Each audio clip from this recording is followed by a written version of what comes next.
things that will make a difference in the lives of your people. We pray this in our Son Jesus' name. Amen. Amen. Amen. I pledge allegiance to the flag of the United States of America and to the republic for which it stands, one nation under God, indivisible, with liberty and justice for all.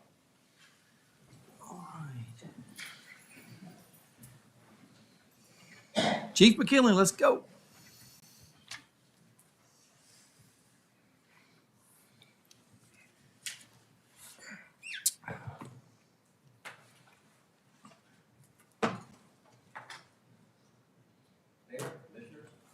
Nope.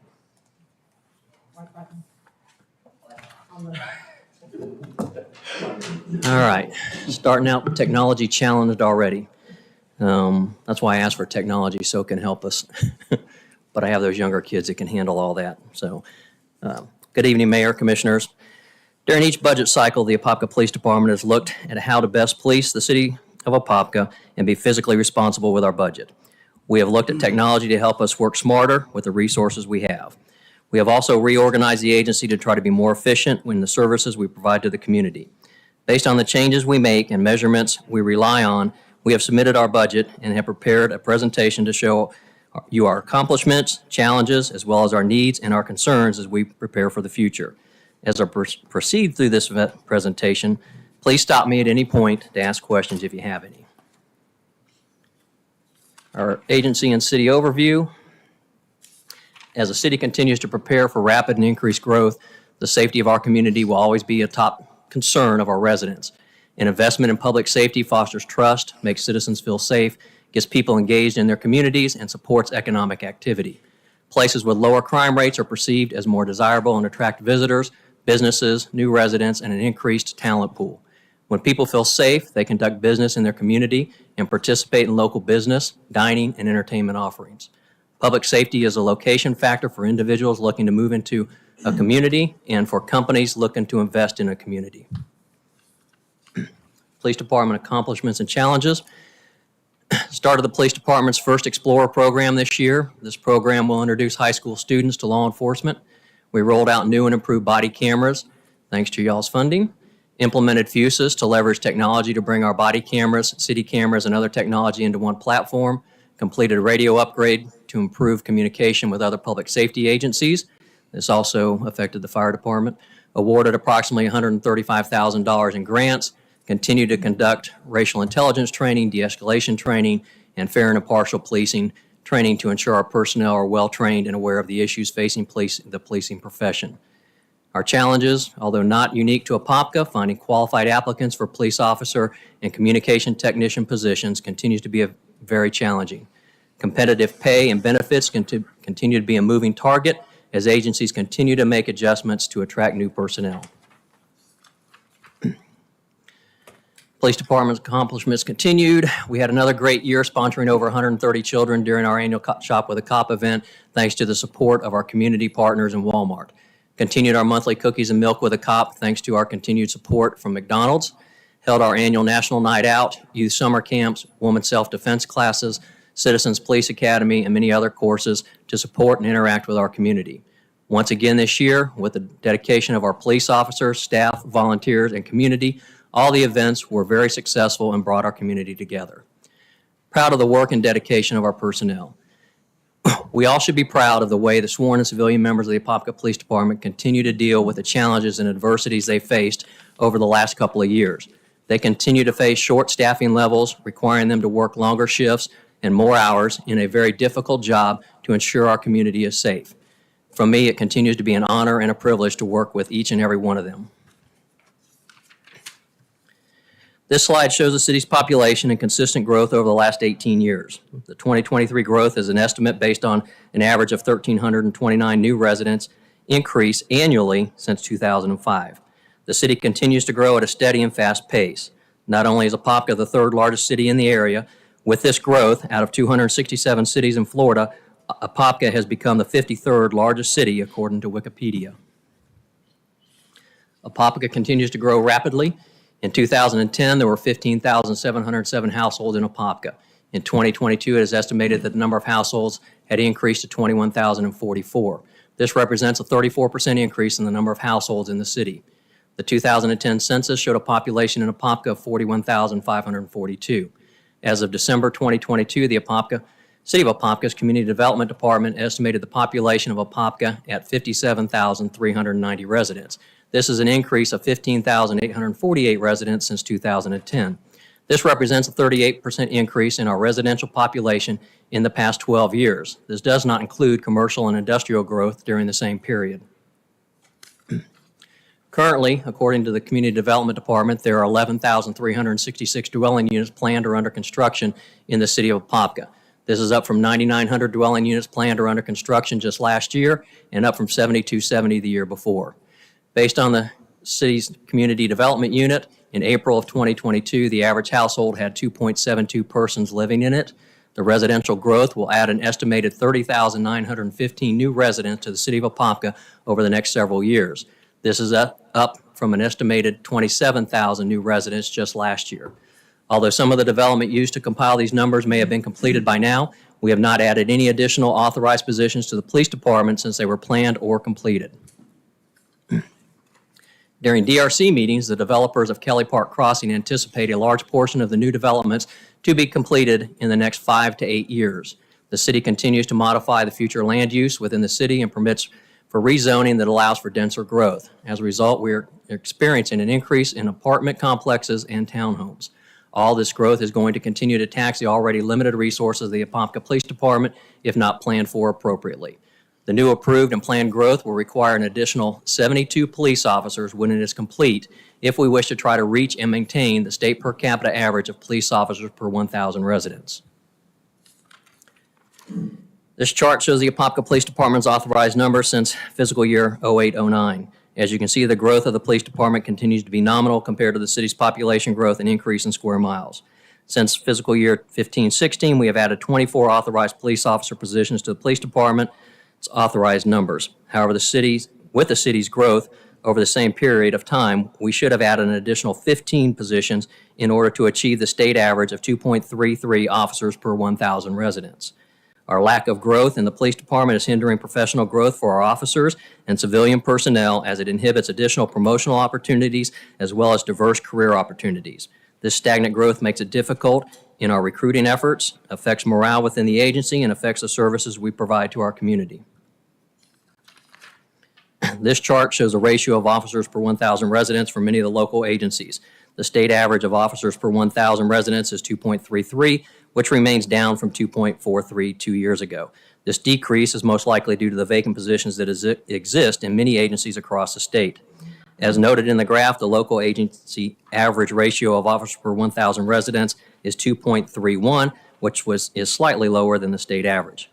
Due to the city's growth, in 2022, the Apopka Police Department fell from a per capita of 2.09 officers per 1,000 in 2021 to 2.08 in 2022. This graph shows we continue to be below the state and local average for officers per 1,000 residents. If we were authorized an additional 10 police officers, as is being requested this year, our per capita ratio would only increase to 2.25 officers per 1,000 residents, still below the state and local average.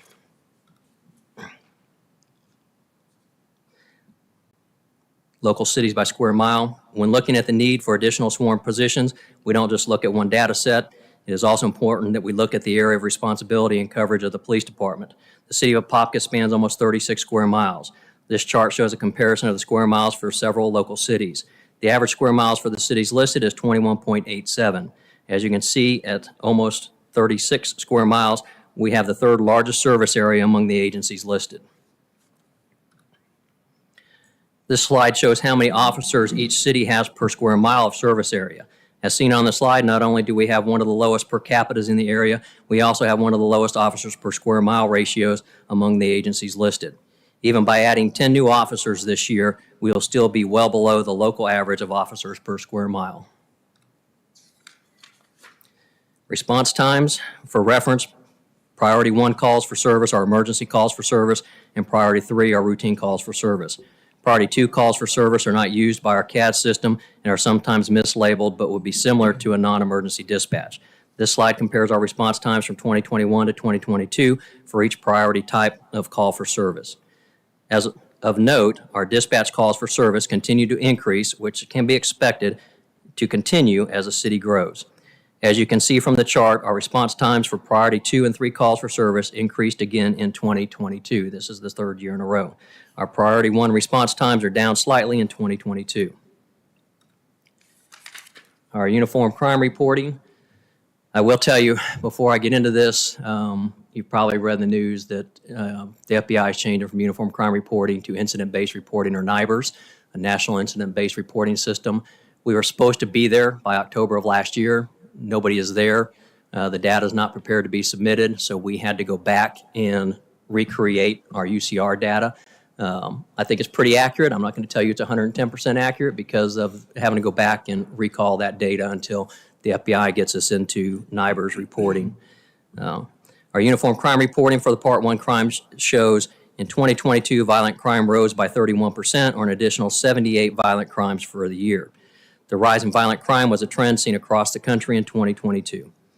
On a positive note, for the first 6 months of 2023, our violent crime is down. Property crimes were also up in 2022, driven by vehicle burglaries and vehicle thefts.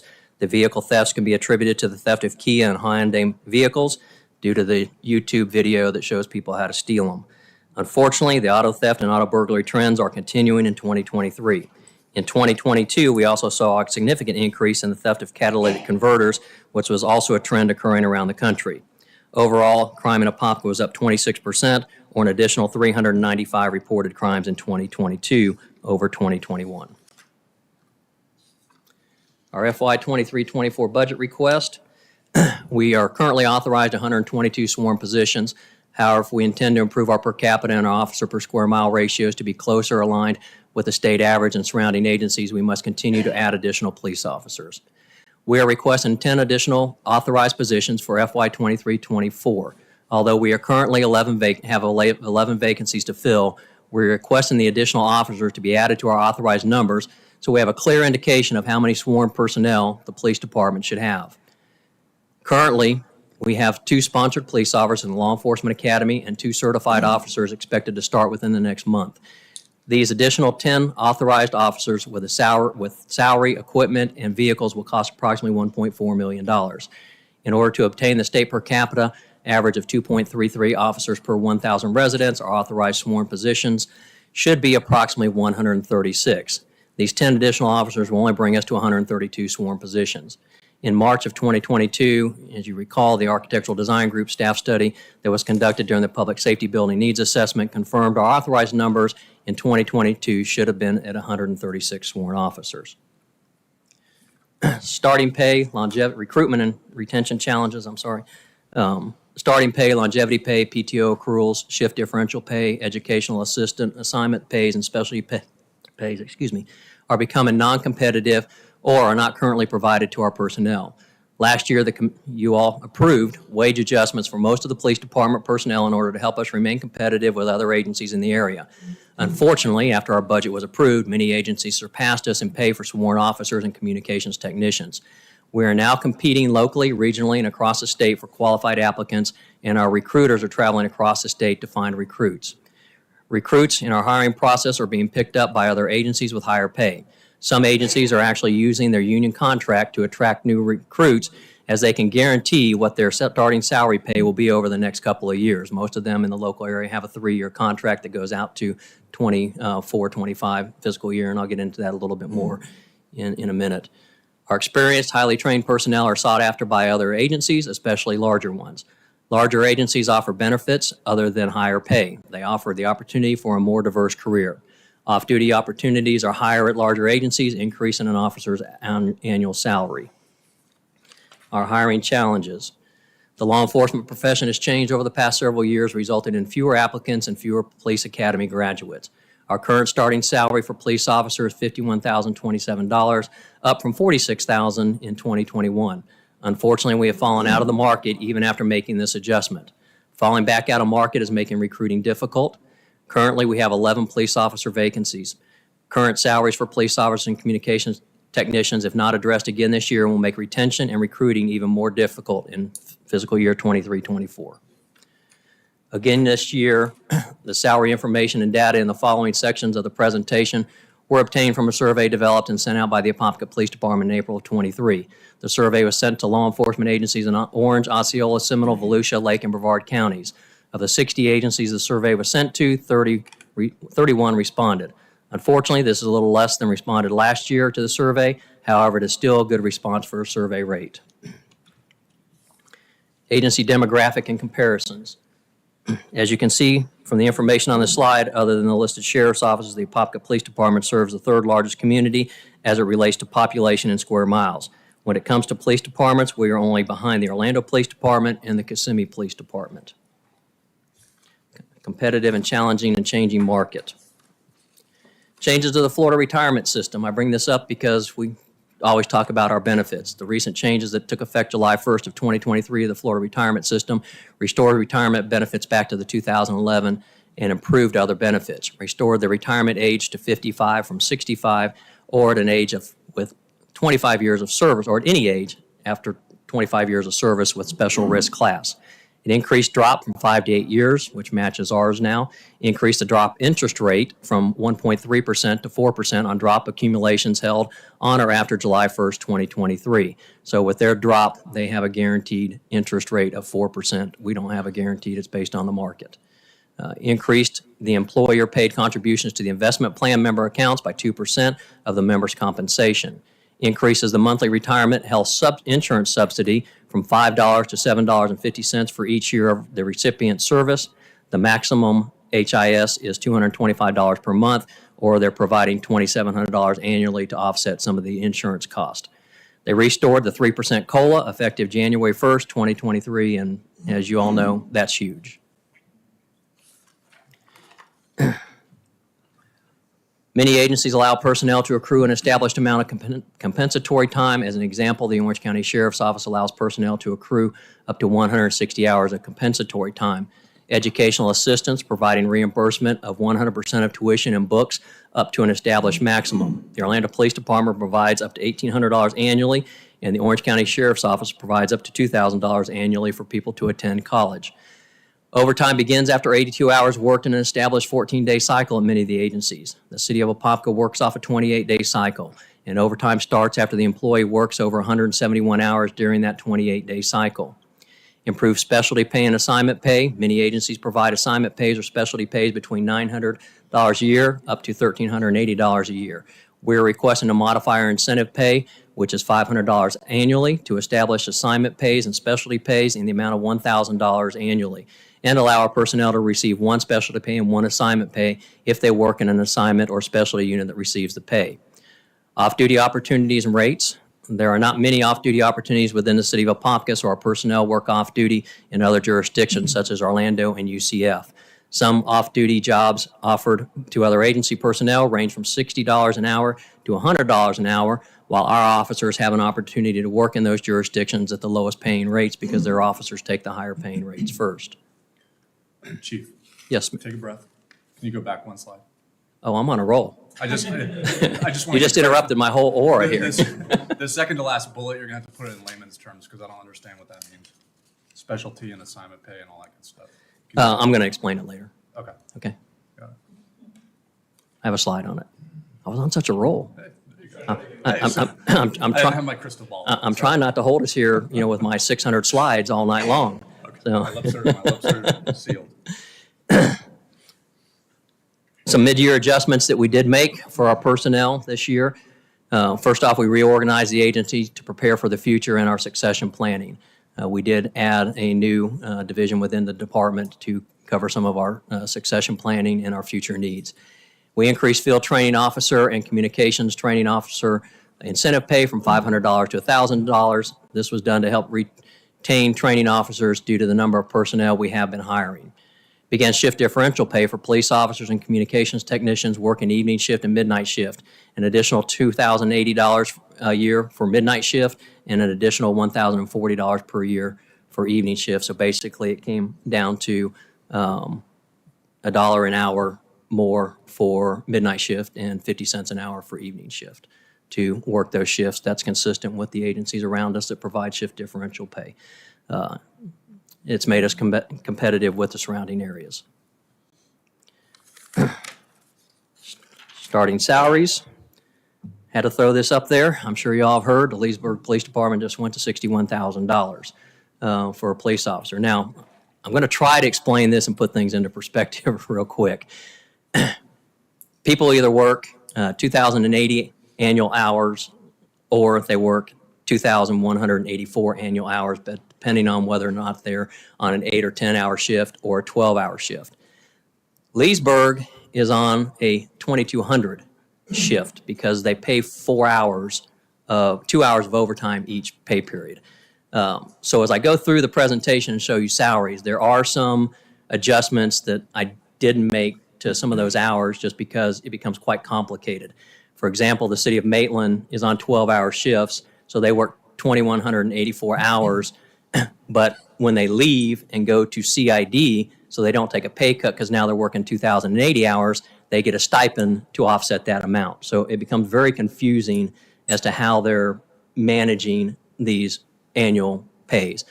So I just want to be perfectly upfront with everybody. So you did normalize it or you did not? I did not normalize it because trying to normalize it, I have to go back and research, which I didn't ask for in my survey this year, what stipends are they providing to people that aren't in patrol, that are in other functions and other things. It's just like trying to compare insurance benefits. It's a nightmare because a lot of them are getting the same thing, but they say it in a different way. So you said Leesburg works how many hours for 61? I just got it actually right before I came over here. It was just a little over 2,200 because they have mandatory training. Now, with that, also, some of the agencies that are on 12-hour shifts, we're on a 410, so Friday is a common day. So we train on Fridays without incurring any overtime. When you're on a 12-hour shift, you pay them for overtime. So not only are they making whatever their annual salary is, they're making more than that because, we probably average more than 15 training days a year to make sure we meet all of FDLE standards and our additional training that we do within our agency. So they're being paid overtime for those training days also. So, yeah, again, I apologize. It's just hard to put that all into perspective and normalize everything when we start talking about that. 2210, yeah. 2210? That's how many. Okay. Because and again, I apologize. I just got it right before I came in from their department, but there's something they do with 2 or 4 hours a week for training that they get paid for or something like that, or they have to work or something, raising those hours. And so the point you're making is that the 61,000 in the first year doesn't tell the whole story of what's actually happening there. Right. And some of the salaries that are here don't all tell the entire story because there's a lot of different benefits that are incorporated into that so that they normalize, because when you go from patrol on a 12-hour shift and you go to criminal investigations, you're now on a 410 or 8-hour shift, so you're back to 2080. So they offset that with pay that they give to them so they don't take a pay cut. Otherwise, who would want to go into criminal investigations? Sure. So, Orange County Sheriff's Office swearing-in ceremony. The Orange County Sheriff's Office routinely swears in 15-plus new personnel to fill their positions. As you know from attending our swearing-in services, we have 1, 2, or 3, or sometimes 3. The good news is that once we do get them here, so far we are not losing them to other agencies, but we do have a significant problem with people just wanting to stay in law enforcement. We just recently had 2 resignations, both military personnel. One, a Marine sniper, saw combat in the 3 previous wars. His wife didn't want him to be a police officer, so he quit. She didn't like him being out here on the streets. I guess it was safer overseas, I'm not sure. We just had a military intelligence officer, started going to calls for service, didn't like it, and decided he's going to go back and be a military intelligence officer, so he just resigned. So even people with this type of experience, once we get them here, and we've spent a lot of money this past year, training people, purchasing their equipment, just for them to decide that this isn't what they want to do, even after they've been through a 3-month academy that should have told them what they wanted to do and what they were going to face when they got here. Are those the recent ones that we just swore in? Yeah, both of them were still in the FTO program. Not the most recent, I don't think. Well, one of them might have been. I don't remember where they're at. But they didn't make it off the FTO program before they decided that the job career just wasn't for them. Okay. So.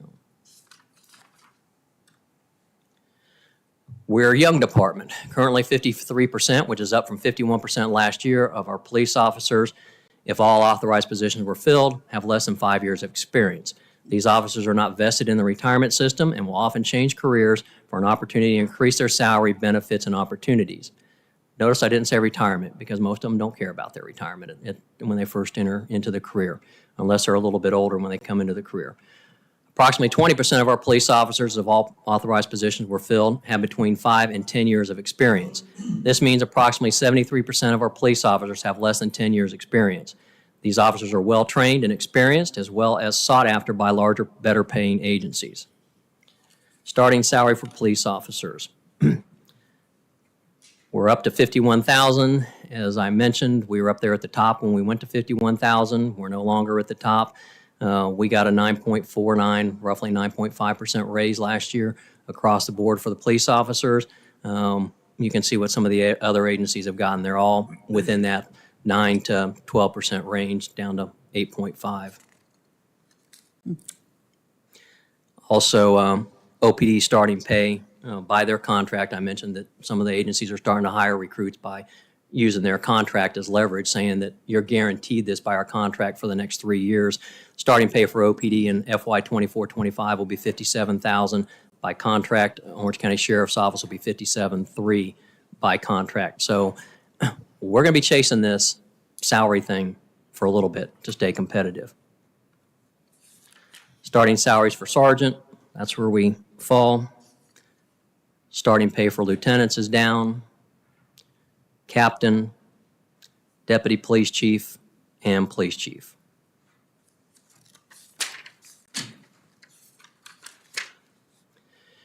As you saw, our starting salary police officer has fallen to 7th in the area, even though we made market adjustments on October 1st, 2022 that placed us near the top. The Orange County Sheriff's Office contract, as I mentioned, for deputy sheriff guarantees a starting pay of $55,000 for FY 23-24 and a starting pay of $57,000 FY 24-25. The Orlando Police Department's union contract for police officer guarantees a starting salary of $54,000 and a starting salary of $57,000 in FY 24-25. Orange County Corrections starting salary will be approximately $52,000 based on their contract. All the local agencies mentioned, excuse me, in the previous slides are competing for the same law enforcement applicants that we are. We have adjusted our recruiting practices and now travel to academies across the state looking for applicants. As we use to be able to find sufficient applicants from just the 4 law enforcement academies in our area. This is no longer the case, as most academy recruits are now looking for sponsorship from an agency. As a result, many of the academy recruits are already sponsored prior to starting the academy. In order to compete, we currently have 2 individuals that we sponsored in local academies and are requesting funding in FY 23-24 budget to sponsor 10 recruits if we cannot fill the positions with certified applicants. To remain competitive in today's market, when it comes to recruiting and retention, it is recommended that we increase the starting salary for police officer to $54,088. This will move us to 4th in the area for now. I'm not trying to be Orange County. I'm not trying to be OPD, but we need to be competitive with them because they are who we are competing against along with some of the other agencies.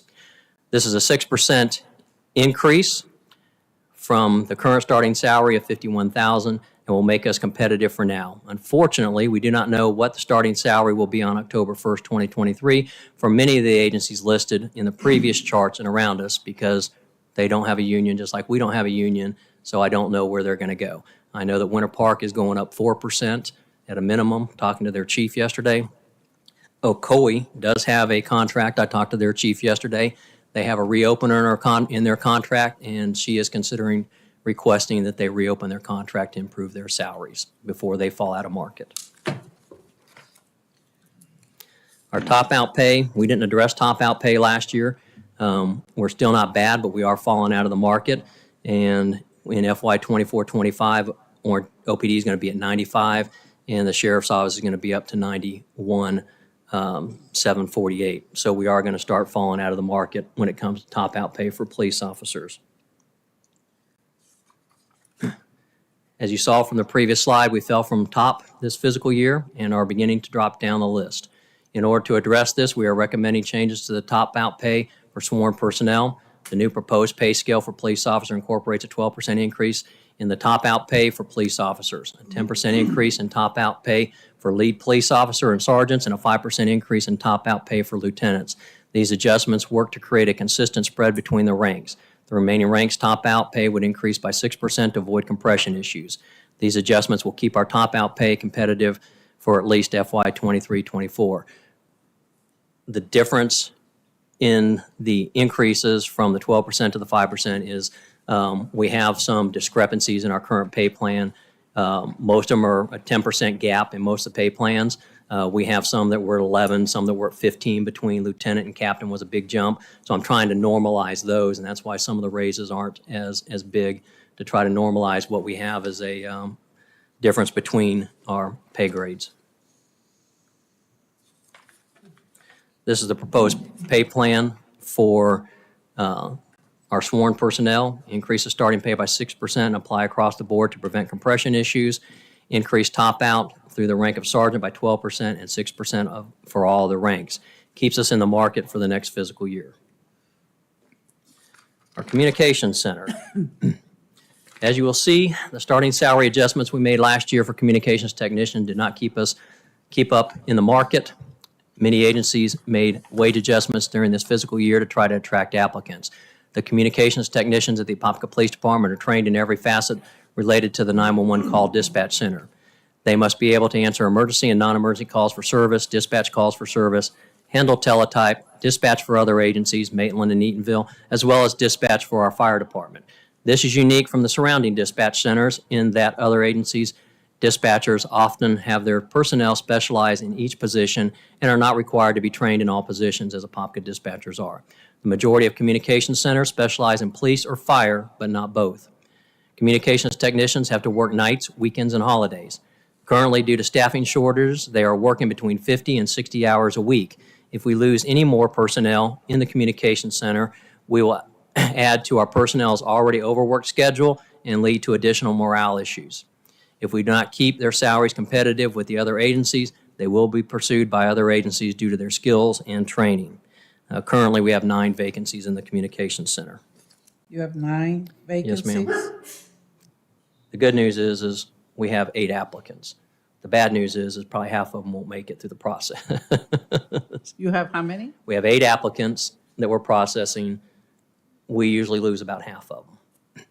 Private sector, just to show where our communication center falls with the private sector, you can do food service and car wash. For $20 an hour, our dispatchers are paid $19.86 an hour currently. This is where we fell. When we moved to 41,000, last year we were up at the top, close to the top. We weren't trying to compete with Orange County and OPD again, but we have significantly fallen down. Leesburg, in addition to raising their police officer pay, raised their communications technician pay to $49,000. The Greater Orlando Aviation Authority raised theirs up to $49,000 also. Last year, we were 8th in the area, and even after making salary adjustments, we now find ourselves down to 10th in the area. The Orange County Sheriff's Office has recently lost 5 communications technicians to GOA due to their salary increase. We currently have 9 vacancies, as I mentioned. 2 of our personnel are processing with the Leesburg Police Department. One is a new employee, and the other one has been here for a little over 3 years. Our communications manager has changed her retirement date from October 20th to August 31st, as she has taken a job with the Lake County Schools. Fortunately, we did do a search, and we initially had 6 applicants we wanted to interview, but with all the positions you've seen that we applied for, after we called everybody, only 2 of them wanted to proceed with the interview process. Of those 2, an in-house candidate, Billy Bryant, finished number 1, which is a good thing because he hits the ground running. He has been in the comm center from day 1. He knows how to operate the consoles. He knows how to do everything in the comm center. He's going to start working with Donna for that transition for when she leaves at the end of August. The bad news is it takes a person off the console because now we're going to be 1 less person up there. If we lose 2 additional people to Leesburg, we are going to be in serious trouble in the comm center. Top out pay for communications technician has fallen down a little bit compared to where we were last year. Our salary adjustments for the communications personnel for the FY 23-24 proposed pay plan is that we move them all up one pay grade, which is approximately a 10% increase in their minimum starting pay, move it up to $45,429, and it also increases the top out pay. Now,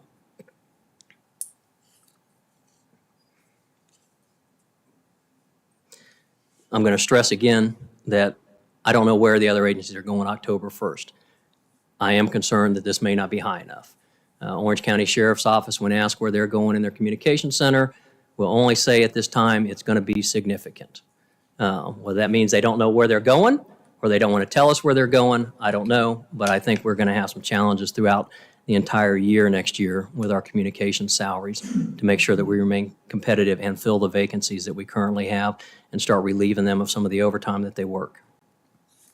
Approximate budget impact if recommended salary adjustments are implemented comes to approximately $955,000. That's an estimate on my part. Finance can give you a better estimate on that, but that's based on a 45% benefits package. I think that's a little high. Proposed funding source, we recommend that we carry over the personnel savings in this year's budget from the various vacancies within the agency. Is anticipated, based on our calculations, there'll be approximately a little bit over $1 million remaining in the police department's FY 22-23 personnel budgets that can be utilized to fund the proposed salary increases. The above numbers were provided with the assistance of finance. I will tell you that I started this in April, so the numbers I worked off was a snapshot of April. So some of our salaries have increased due to merit increases and other things. So that's why I say this is an estimate. Assignment pay and specialty pay. As mentioned earlier in the presentation, we are requesting to change our incentive pay program to specialty pays and assignment pays. Currently, our personnel receive an incentive pay of $500 annually based on their department assignment or a specialty team they are on. An example of an assignment that currently receive an incentive pay would be criminal investigations, the traffic unit, our TAC unit. An example of a specialty pay team would be SWAT, honor guard, traffic homicide, investigator, et cetera. Does that answer your question, Commissioner Becker? Does. Of what the two are? Okay, yeah, just wanted to make sure. The purpose of the incentive pay, assignment pays or specialty pays as we'd like to change them to, is to reimburse personnel for being on call. Many of these assignments require them to be on call, and they're not reimbursed for being on time, some are on call. Some agencies pay people per hour that they're on call. Some people do this through the specialty pay and assignment pay system. Agencies with, and it's also for their additional training. All of them have to attend additional training for the positions that they're in and the special skills that they acquire due to that training. Agencies with similar units are providing assignment or specialty pays between $900 and $1,300 annually. We are requesting to increase our pay from $500 to $1,000 annually effective October 1st, 2023, and allow personnel to receive a maximum of one assignment pay and one specialty pay for each extra area of work that they are doing in their assignments or on their specialty team. This estimated budget impact for this change is approximately $130,000 a year. This is not an unended request because each one of those units has a specific amount of personnel that it can go to. They can't go over that. We have allocated 15 field training officers. That's all we have. Right now, we've gone a little bit over the 15 just because of all the recruits we've hired and make sure that we have the training officers. SWAT has 14 people assigned to it. That's where they will stay. So it's not like we're going to add a bunch of officers into these units. We have set numbers for these positions. Educational reimbursement. We're requesting to reestablish our educational reimbursement to allow personnel to receive up to $1,200 a year in reimbursement to obtain a college degree. We're requesting $25,000 this fiscal year to start the program. Some of you may recall, my first year here, we were given $40,000 in the budget for college reimbursement. We started the program. The funding was moved to the city. A policy never got implemented, so it sort of fell by the way, and we haven't had it since. I am asking that we implement this in the police department because I think everybody would agree that it's important that our police officers be well-trained and well-educated. So we would like to start that with $25,000, see what kind of response we get, and adjust it in the years forward to make sure that we have sufficient funding to allow them to become educated.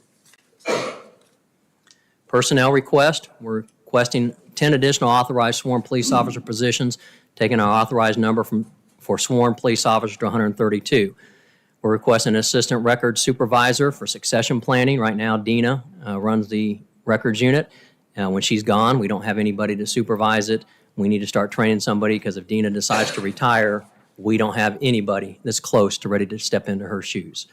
Plan to fill the current vacant captain and lieutenant positions existing within the agency during the fiscal year 23-24. Vehicle request, 7 Ford Interceptor SUVs to replace aging vehicles at a cost of $455,000. 3 Ford F-150 responder trucks to replace aging vehicles, $201,000. 10 Ford Interceptor SUVs for the 10 new authorized positions. I'm asking for those now because right now we are at a year to get police cars, to receive them and then to get them outfitted. We are at over a year. We're still carrying over money from the FY 21-22 budget to outfit some of the cars that are just now coming in. So are you going to order those October 1? Yep. Actually, You're going to order them now? the dealers want us to give a intent to purchase prior to October 1st. Okay. So once we know that that's going to be solid, we're going to have to reach out to the dealers under state contract and at least give somebody an intent to purchase so that those vehicles, Ford only makes the police interceptor so many times a year. So it's not a routine thing that they build all the time.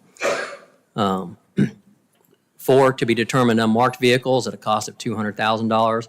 2 Ford Escapes to replace 2 SRO Escapes that will be retrofitted to Citizens on Patrol vehicles. I think y'all know our Citizens on Patrol vehicles are in really bad shape. They're Chevy Impalas, probably 15, 20 years old.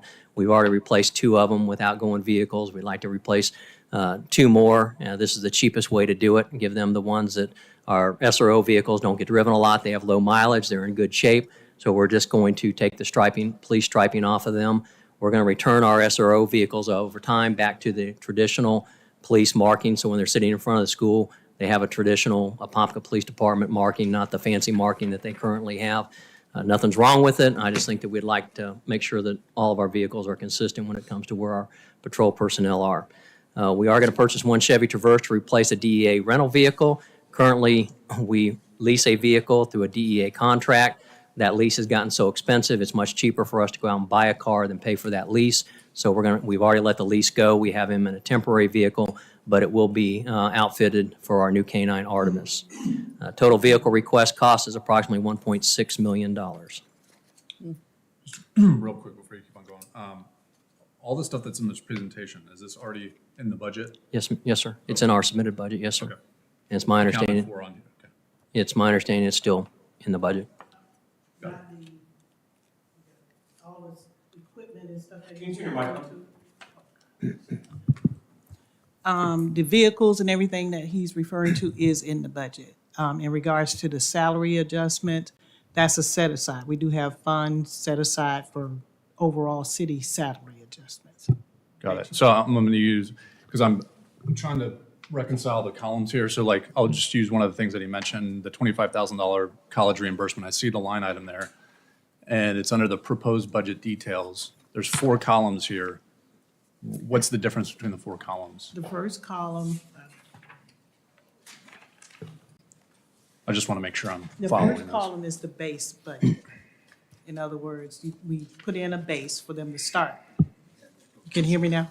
Sorry about that. Is the base budget. The next column is the details of those line items. So, and then the next column is the total of that detail. So this is the system. So you take the base budget and you add that change to come to the proposed budget. But in order to see the details, this is how this OpenGov system works. Okay, so because there's blank values in the other 3 columns, I shouldn't read into that. No, It's just the it's detail. in I the should only total. look, if I'm looking at a detailed item, I'm just looking at the detailed column. But it's in the total. Got it. That the column, the third column is the total of that detail.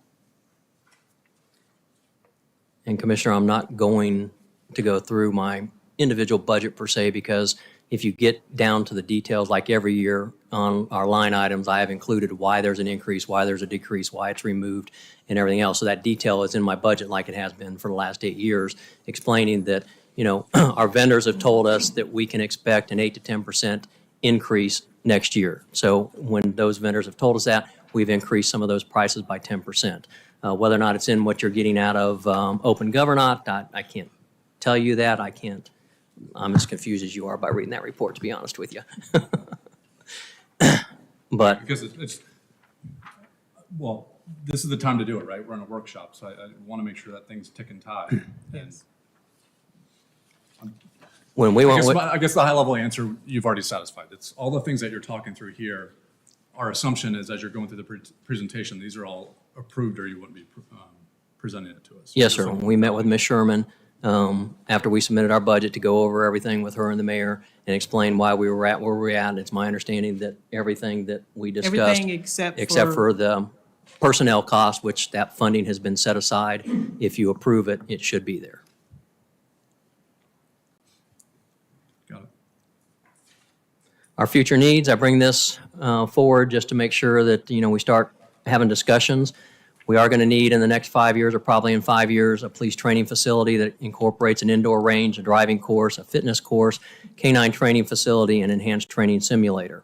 We're also going to need, I've talked to almost all of you about this, a substation to the north to locate some of our resources to the north of the city, assign patrol personnel to the substation for better deployment, and assign some of our investigative functions specifically to this area of the city as it continues to grow.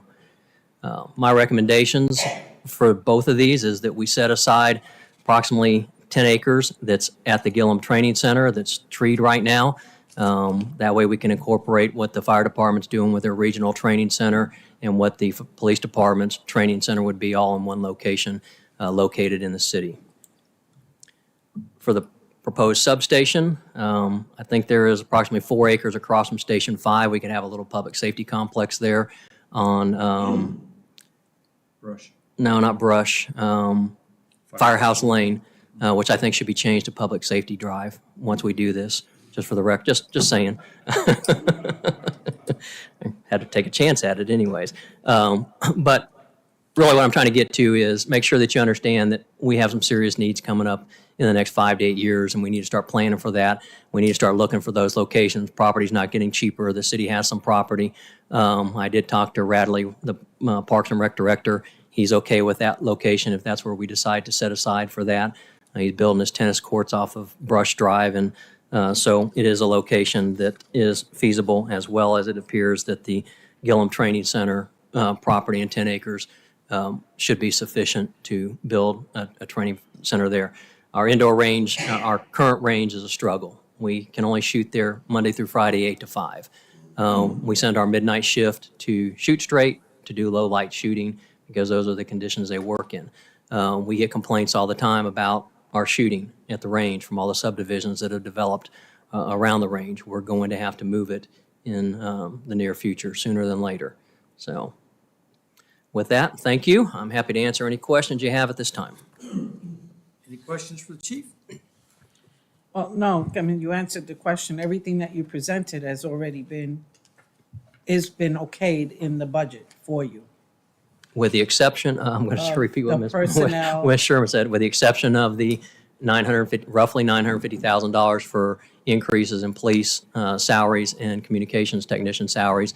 It's my understanding that money's been set aside. It's available. If you all approve it, it will be there. If I'm Is that predicated on a salary study to support that direction, or what's the mindset there? The hope is to get the salary survey done, as Mike indicated. It could come in even higher than what he's projecting. So that's why we want to get the salary survey out there and get the information back to y'all. It won't be back by October 1st, but I'm hoping within that first quarter of next year, you should have that study back to you all. And then we would come for additional adjustments throughout the city, because it's not just the police department. There's almost every department that's being affected by trying to hire. And as I indicated yesterday, we've got over 50 positions available right now that we're having a hard time filling because our salaries are low in the market.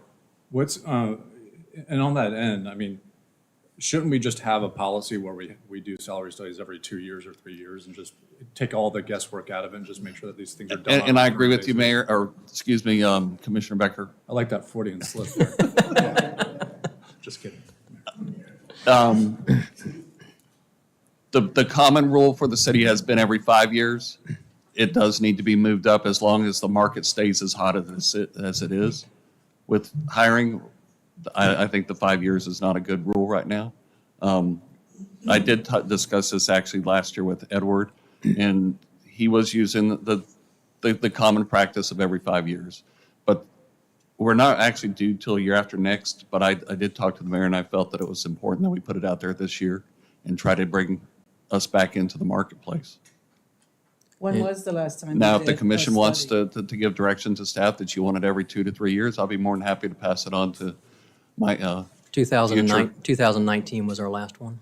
2019? Yes, so- ma'am. But I will tell you, Commissioner, based on what I know and where things are going, I can't wait for the salary survey.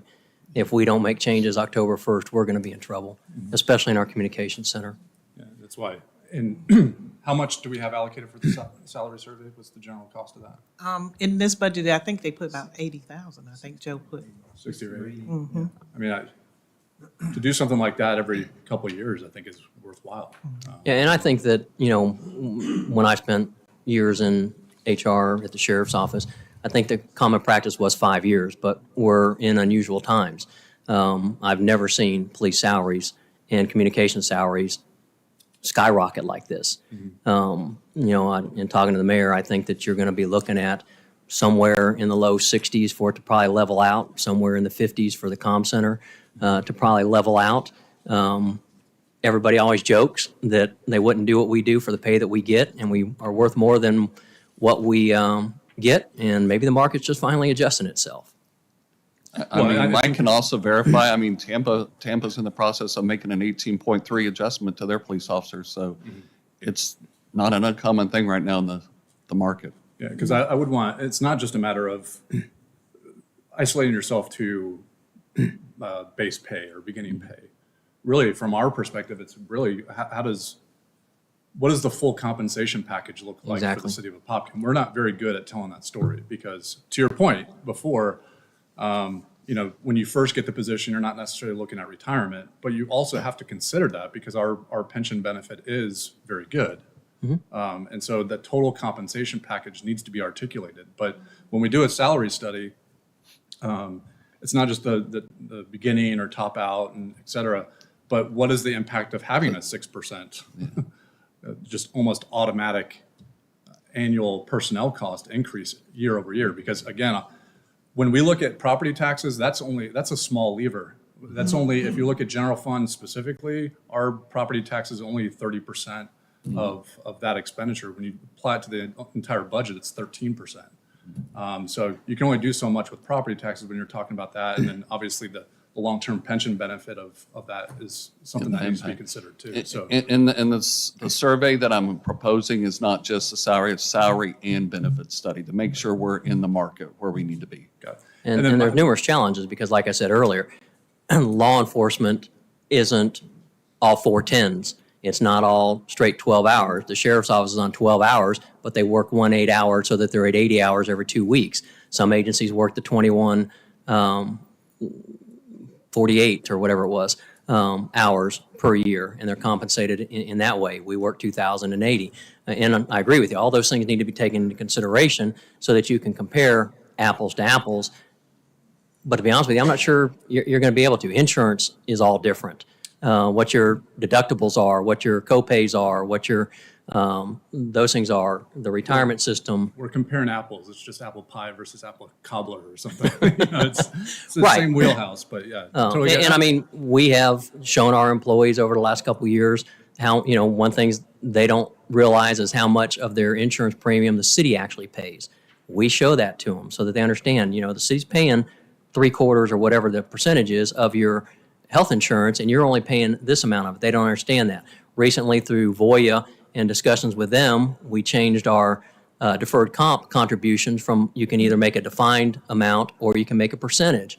I'm meeting with all my employees and explaining to them because they don't understand the difference of how important it is to do the percentage. Because if you do a percentage and you get a raise, your deferred comp contribution just went up. If you stay with a defined contribution in your deferred comp and you get a raise, human nature is you're not going back and saying, oh, I need to add $5 more to my deferred comp drop. So it's also a lot of trying to explain to our benefits and what our benefits are to these younger kids so that they understand that we do have, I'm not, and, by no means am I saying we don't have a good benefits package whatsoever, but people are catching up with us. We used to be, Well, to that end, and maybe the survey question was a little vague, because it did say, are you happy with your benefits versus compensation and benefits, right? But to that end, I mean, your department was tied for the highest response rate. You had the most in terms of volume. So do you feel like the budget that you have here really kind of goes to the spirit of what their feedback was in that survey? Do you feel like your department is behind this budget? yeah, I do. I have a Chiefs Advisory Committee that I meet with every quarter and listen to what they say. It's just me and them, nobody else, nobody between their chain of command is in the room. It's just me and them. My last one took 4 hours that I spent with them to listen to what their concerns are and make adjustments. Or the biggest benefit of that is to explain to them why we're doing what we're doing, because I don't have the opportunity to get out and talk to them all the time and have them understand why I make the decisions I make or anything else. So that's the purpose behind the Chiefs Advisory Committee. I think they're watching the market. They chose a couple years ago by an overwhelming amount not to unionize. What that did is put their terms and conditions of employment on my shoulders. And that's why every year you hear me coming up here, very detailed, very methodical, trying to make sure that I'm getting our agency and our sworn members and our civilian members of the Apopka Police Department what they deserve, what's in the market. It's much easier. It makes it harder on me, but it makes it easier for a relationship with my staff because I don't have to have a union in between us. Got it. Yeah, two final things, just so that people don't think. And nothing against unions, just for the record. No, just, I mean, my primary thing when I sent my stuff over to Mr. Vavrick and Ms. Sherman was, top of the house for me is just proper staffing model. We're properly staffed to serve the residents of Apopka. And to your credit, you've fought for staff every single budget year. Now, whether or not that's been approved or not, that's a different story. But I admire that you're going to bat, even though you have deficiencies in terms of staffing right now, to get to a model where you're properly staffed and marching to that. So I appreciate that. Well, and I think it's important that you all and the community understands exactly where we're at right now. And if we don't remain competitive, we're not going to overcome this. It's the law enforcement career is a challenge right now. And, we're going to have to start finding people to sponsor. The problem with sponsoring them is now we just added, we have 26 weeks of the FTO program. Now we just added another 3 months for the academy. So now we're looking at 7-8 months before they're out in that patrol car by themselves. It's much quicker to find a certified person, but they're not out there. They are just not available because everybody's sponsoring. That's why we ask for the sponsorships. And then one last question as it relates to overall budget. When we look at like what you gave to here for revenue under the adopted budget, it's for the entire budget, it's 148 million, roughly speaking, of total revenue for the adopted budget for 2023. The projected revenue that you have on here is 126,666. So there's a delta there of an under revenue or light to revenue by about $21 million projected for 2023. If I look at our 9+3 budget to actual report that we approved at the last city council meeting from an expense side of the equation, in that report, it said something about $178 million worth of expense and 97 projected, and that's a delta of like 80 million. So do I interpret that to say that between the light on revenue and underspend on expense, we would have a $60 million surplus exiting the year? These are projections, and again, what we looked at, looking at that June, sorry about that. If you're looking at the June report, the annualized projection, it looks like is overall about 35 million. What, that we had surplus? That is based on the projections, as if it all comes through, yes. Got it. But yeah, general fund is about 15.9, looking at the June report. When you annualize the projections, you annualize the revenue and the expenditures.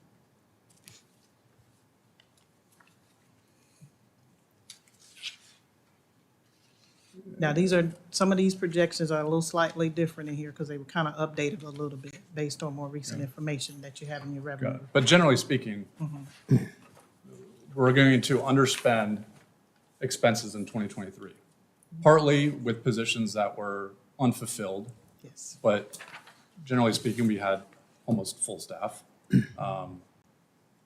So there's some favorability in terms of the budget so that it can absorb what we're talking about here. I think it can absorb some of it. My estimates are not as high as his in regards to what the police has in salary and wages savings, but we are going to have some savings going, for FY '23. Yeah, I mean, it looks like sizable. We are going to have to carry over quite a bit of money for our vehicles that aren't here yet, or handle them however Ms. Sherman would like us to.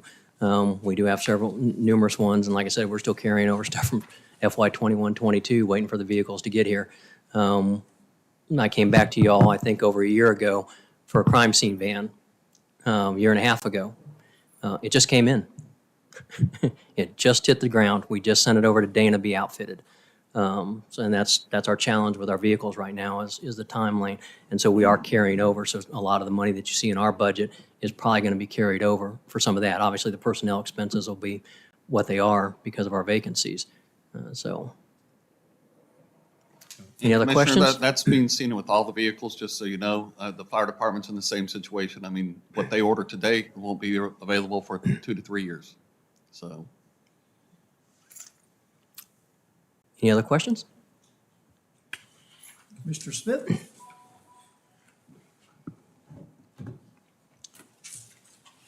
So by adding the education incentive, is that going to help to meet the needs in recruitment in order to get the additional officers that we need? Because we look at 11 vacancies you already have, plus the 10 more you're asking for.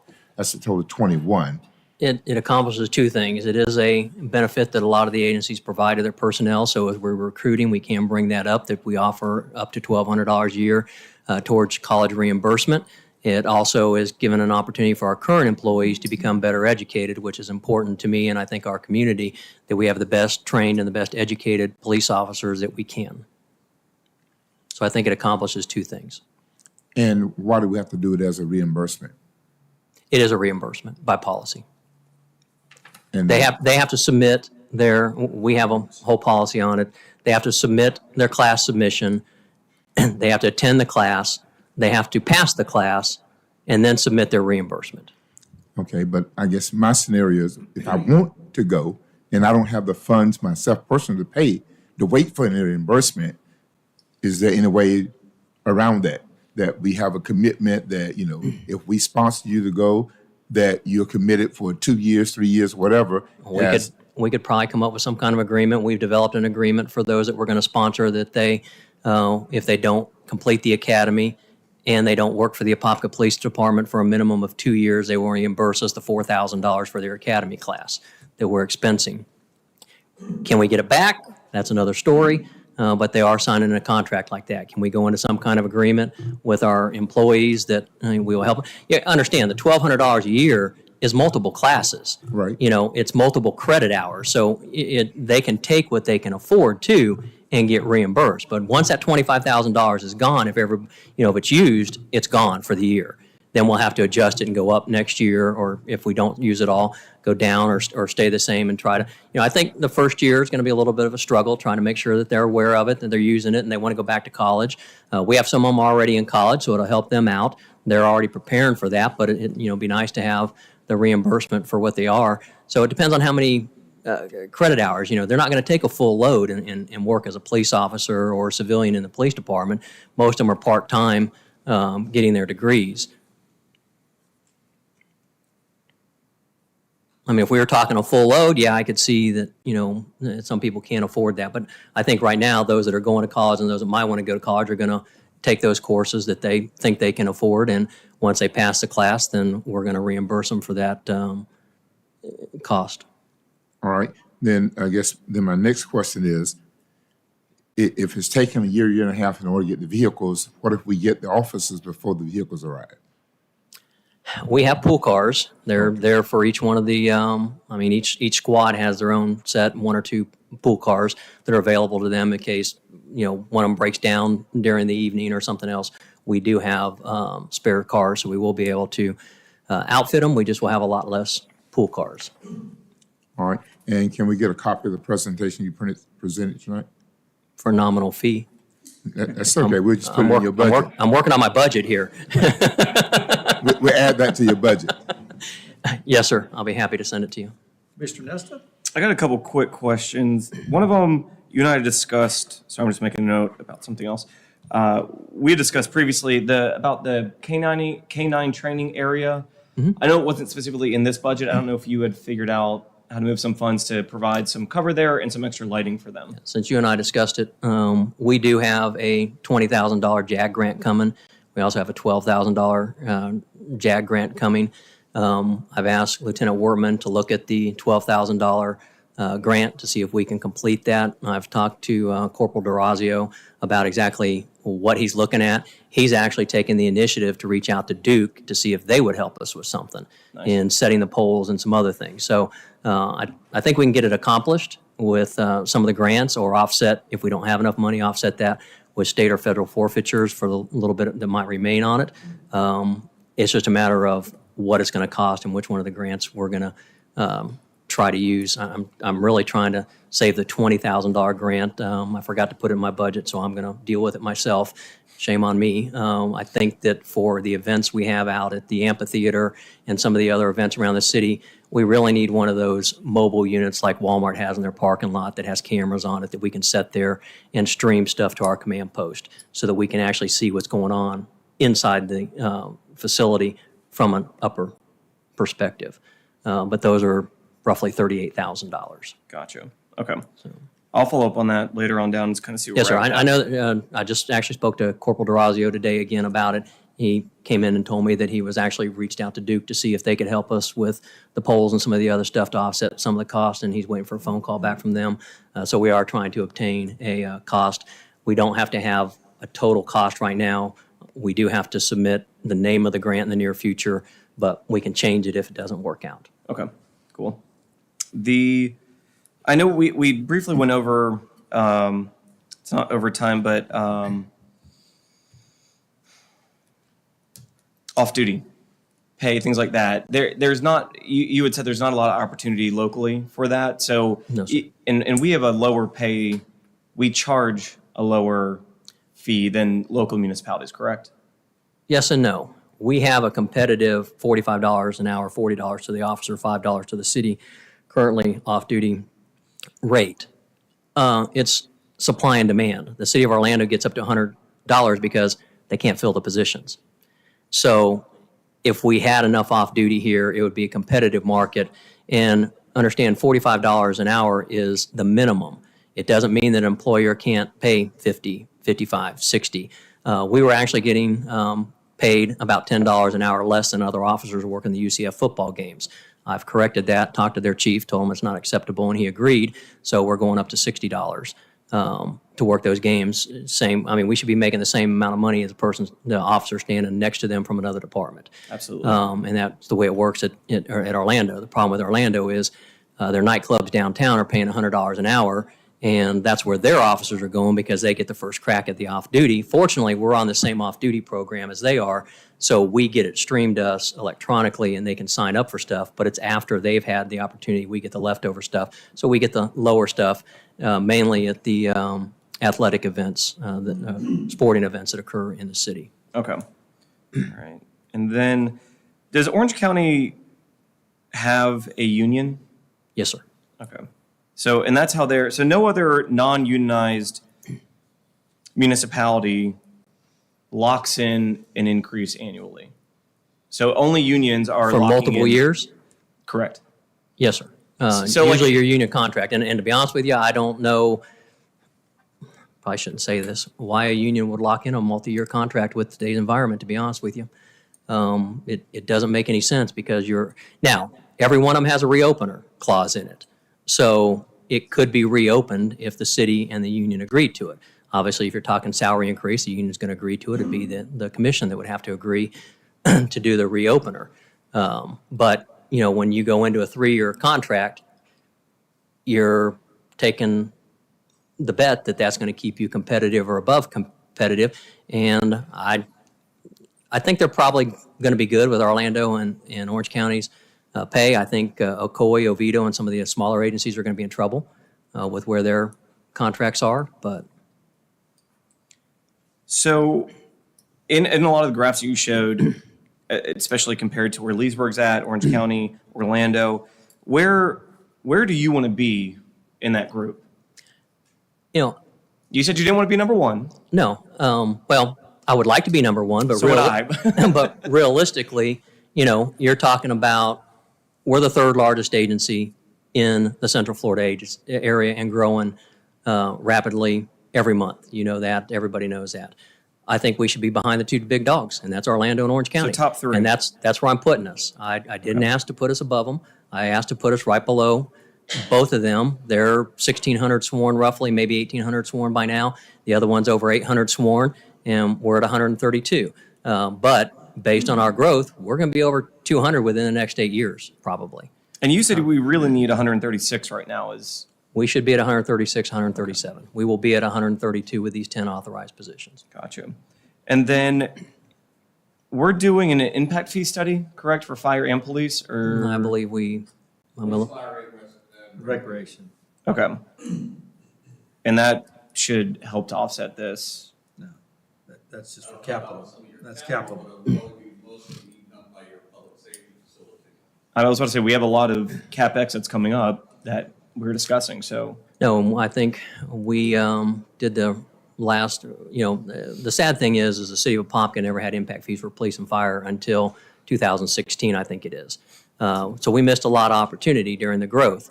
And it's time to, look at those impact fees again and make sure that they're where they need to be, because we do have some needs within the police department, I'm sure within the fire department, as far as our public safety building, which, you all know is blown up through the roof.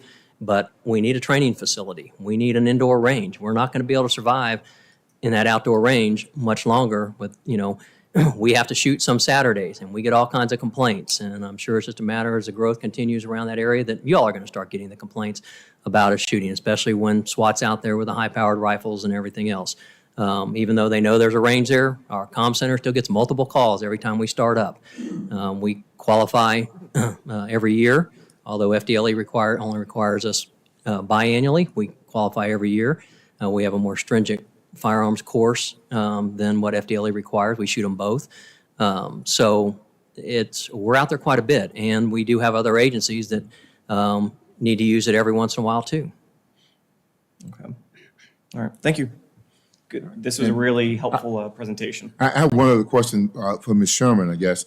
In reference to the communication technicians, I requested that $1,000 for them each. Yes, you did. And again, that's some of the funds that we have set aside. We have a lump sum of money set aside for various salary adjustments. That came to about $30,000.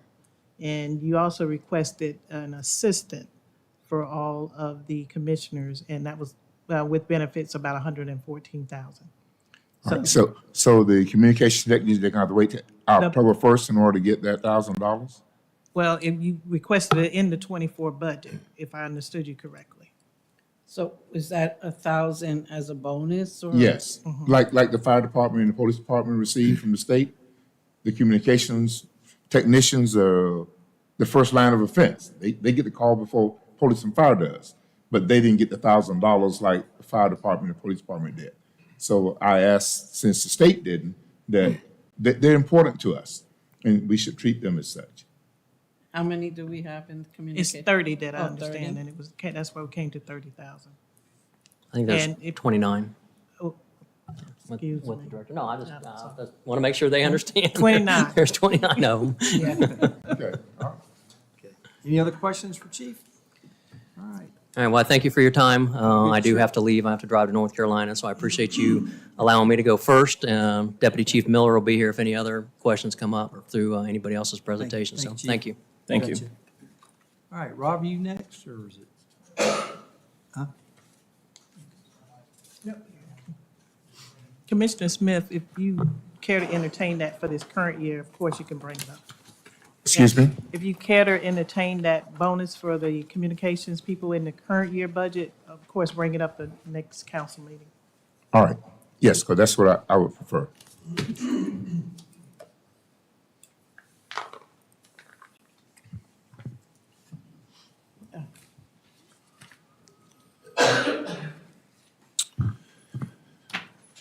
Good evening, Mayor, Commissioners, members of the public.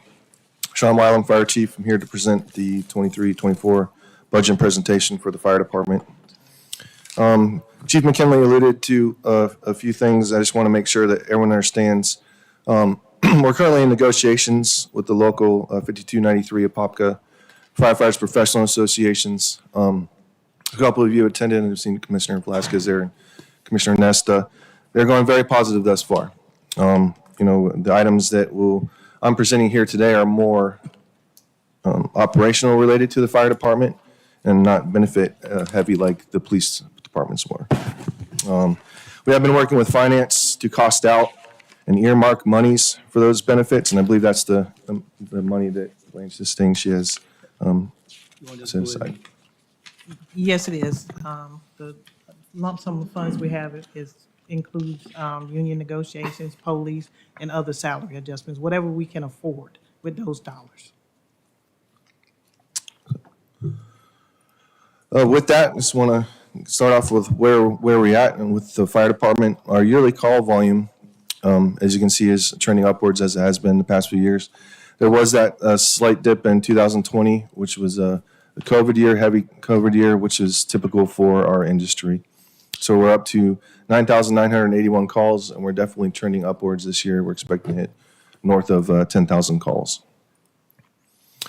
This is just a different demographic to show out of our ESO program. We're about 81% EMS and 19% fire-related calls for the 365 days of 2022. Of those, Station 1 ran 3,319 calls, Station 2, 1,744, and you can see down Stations 3, 4, 5, and 6. Average calls per shift, Station 1, 10.07, Station 2, 4.9, and on down is the average numbers of calls that we're running per station. And that's per 24-hour shifts, Yes, 24 sir. hours. And again, just a different look at it, the percentages of calls per service for each station. Apopka Fire Department has an insurance service office score of 1. It is the highest possible rating, and something we've maintained since 2004. This is the current Florida graph. They put it out each year. Across the country, over 47,000 departments are rated, and ISO 1 is our score again, putting us still at the top 1.03% of the country. Something we look at every year to kind of see where we're at. The NFPA puts out the profile studies and supporting studies and tables for the entire country and the research. The national average for firefighters per capita for this the last 5 years is 1.75 national average per 1,000. We currently sit, a lot of this will be repeated from Chief McKinley's presentation, but we currently sit at 57,390 in population. Square mileage is 35.921 square miles for a population density of 1,597 per square mile. We currently have a total of 132 fire personnel, which is 2.3 firefighters per 1,000 and 3.67 firefighters per mile. That puts us at 1 firefighter for every 434 in population. This is our comparison to the surrounding agencies as far as per capita rating, and also what's included in there in red is we have to include our contract area, which increases our population approximately 5,000 and our square mileage quite significantly. When you say it includes, what does it include? The Orange County contract area. Okay, and that area covers, Station 29, well, the contract we've been in place for 4 years, we're recovering Station 29. but what area does that cover? The north side of the city. Rock Springs. Yep. The Rock Springs? Doesn't Station 3 also do some calls as well? Oh, yeah, I mean, anyone That's not who's just Rock available. Springs, though. It also does Station, Highland Springs as well. Station 2 and 5 are the primary stations for that area, but I yes, just want to make sure you understood geographically. yes. It's not just Rock Springs area. So again, you can see it's compared. Another way to look at it is on a graph. Again, shows local fire departments, their firefighter ratio with a national average in there. Again, we're going to consider the contract area because we're responsible for it. That's kind of our look. But as Chief McKinley alluded to, that's not the whole picture. We are growing and we are growing rapidly. We all know this. 200 currently under construction, 2,952 dwelling units, and again, same math, 2.72 firefighters per household. That's an increase of 8,000 residents coming to our city, not including the 4 million in non-residential square footage or commercial-related stuff. Throughout the next few years, we see exponential growth as well. So something we have to be prepared for and coming up in the future. Some of our revenues, to go over those real quick. Again, Change Healthcare is our EMS billing company. We're projected about 1.3 million this year. This was our total number for 2022 as far as ALS versus BLS calls. And these are actually billed calls, not actual calls. So these are calls we actually billed for. So out of those, 67% were ALS1, 2% were ALS2, and 31% were BLS. Walk me through those acronyms. Sure. ALS is Advanced Life Support. One being kind of the lower level of advanced life support. In other words, if we have to start an IV, heart monitor, things like that.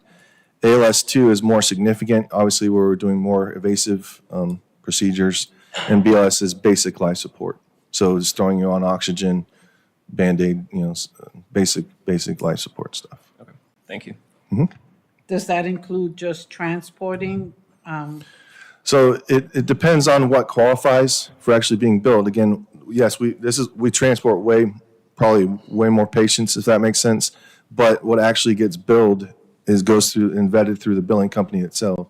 So the 5,346 are the ones that are actually billable calls. Sometimes they don't qualify. It depends on certain parameters they have to meet. Our Orange County contract we were just talking about, we recover Station 29 for 2000. Earlier this year, we received $634,918. We are currently looking at that model, how we respond with them. Part of the agreement is a threshold of 1,500 calls, be it in the contract area or outside, because we also assist those other stations, Station 20, Station 28, Station 27. We're finding a trend over the last 3 years that we are north of that 1,500 calls for service, so it's something we're going to be exploring and looking at in the future. So what you're saying is $634,000 is for up to 1,500 calls?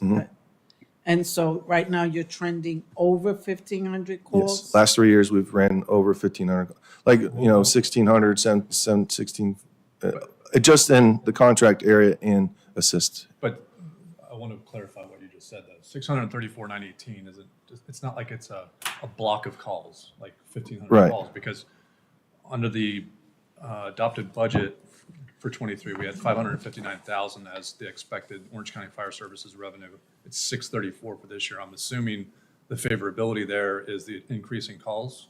No. It's all based on ad valorem. Ad valorem, yeah. Okay. It's Well, a that's- special. yeah. Okay. Yeah, it's just the So 1,500 property. is just a trigger by which we could cease the Yeah, contract if we exactly. so choose. and go back and talk about it. Yep. Renegotiate. Got it. And you said, so is there like an expiration to this contract, or is it? Renews every year, unless the threshold's met or both parties agree to come back. Gotcha. Okay. Again, the adopted fee schedule, we've been working diligently with IT and with the building department to get our forms and permit program up and running. We're really excited. We have actually been having a lot of meetings this past month and have some in the future. Again, a conservative estimate, this is going to be charging now for our inspections and also charging for permits, such things as fireworks displays, things like that. So conservative estimate of $230,000 with that. And then getting to some of our budget highlights. Fire chief's office first. We're just going to go in order of our divisions. So we'll do fire chief's office first. And again, this is going to be highlights. It's not everything that's on your sheets again. So if you have any other questions, don't hesitate to ask. But big one for us is our department clinician. We started this year, we're the only department in the region to have a on-staff department clinician. It's something that's been very beneficial to us with the rough year we've had, and it's something we want to continue on in the future. So we have $20,000 to keep her on board. Flow MSP is a program we want to start and implement. It is a pre-fire plan program. So a pre-fire plan, what that is something that we go out on a 6-month or yearly basis and look at every structure, every building, every business we have in the city. And the biggest thing with that is the firefighters get familiarization with those buildings. They look at the hazards there. They look at what's contained inside. They look at the life safety issues. It's separate from the inspection side. Inspection, they look for the violations, things like that. This is specifically for firefighters' safety and for recognition of the hazards that are out there. What Flow MSP does, when we go out and do pre-fire plans, a lot of times before they were drawn from scratch. You'd literally have to either get a copy of the schematics from the building owner or something like that, or draw them out yourself. And we used to have a program called Fire Zone. We could go back and draw that with them as well. But what this program does, again, is it puts it into a records management system. And we actually can go on our iPads and download and have instant access to those plans once they're established. Everything we've looked at, it takes about 5 minutes, which even, we were trying to figure out, it takes 5 minutes to create a new pre-plan, which is pretty amazing. And the technology now with Apple Maps and all the different stuff they have out there, everything's integrated. The biggest thing is the records management system. That delivers that information back during an incident. So instead of having a big binder full of information about a building, it's all easy access on the iPads. And as they're en route, they can start looking at some of this information. So that's something we want to implement, Flow MSP. HSI is a health safety management system. Again, this is a program that's going to allow us to start tracking our trends and reducing future risks. It looks at everything from any incident report, accident report that is given to us, we put into the system. Any piece of new equipment we have is actually tracked with the system, and it allows us to track those trends. The program actually creates training based on trends. So let's say we buy a new piece of hose and we notice that for some reason the couplings come loose and they start, it causes an injury. Well, if we see a trend with that, we know that that piece of hose has an issue, and we identify that and we can get rid of that. It also, again, it's no longer paper-based, and it helps prevent future injuries. That's the big thing. It again starts tracking that system.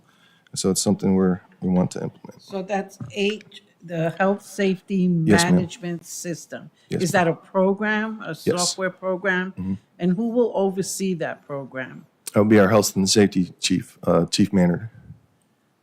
And he will see that? Mm-hmm. So, Well, he's going to also, I guarantee he's going to get help with IT of, that, but he's the one who's going to be overseeing it, yes. so as you get a new equipment, it gets kind of put in the program? Mm-hmm. And then do you record? So, see, I understand Sure. police department Mm-hmm. from my own experience, but I'm really learning more about the fire department. Right. So as you use equipment, Mm-hmm. and the apparatus, and I'm going to say layman terms, the fire truck comes in, Mm-hmm. and they've used certain major equipment, does that get documented that, you use this equipment, that equipment, and then it gets, checked again? Does that get put in a system? So that's a system so you're kind of, yes and no. I think you're confusing two things. We currently have another asset management system that tracks. We got last year PS Tracks. I don't know if you remember. It's actually in the budget to renew this year too, but that's an asset management program. Okay, so, This is more safety specific. okay, In other words, anything with any of our checklist are station inspections that we do now on a quarterly basis. Any new apparatus or some sort of piece of equipment, we can put that into this program. And again, it kind of helps Chief Matter because he's not the one who's having to put it all in now. This software is actually going to track it for him, for us, and actually give us reports and say, okay, based on, and it might, hopefully, we don't get anything major reported to us, but the system will be in place. Even things as simple as the MSDS sheets, you know what those are? The material safety data sheets. So any chemical you have in your stations or anything like that, it tracks all those so they can identify those quickly as well. So it's very much a safety-based management system versus asset management. I'll let you go on, but kind of explain, give me examples of what safety, you are giving me safety and what's asset. So I'll let you go on. Oh, okay. I'm just trying to kind of learn Sure. what Yeah. you're referencing here. Another thing we're going to add, an annual behavioral health assessment for all of our staff. This is something NFPA 1582 recommends. Again, we all are very cognizant of the physical requirements of being a firefighter and a first responder. We have the physicals set up every year where they're evaluated for their physical fitness. This is something you want to add and just have something in place and checks and balances to see where we're at mentally. So this is going to be implemented for every firefighter in our department, and also any new hire now that comes in is going to get a behavioral health assessment, which is again, a recommendation requirement. Okay.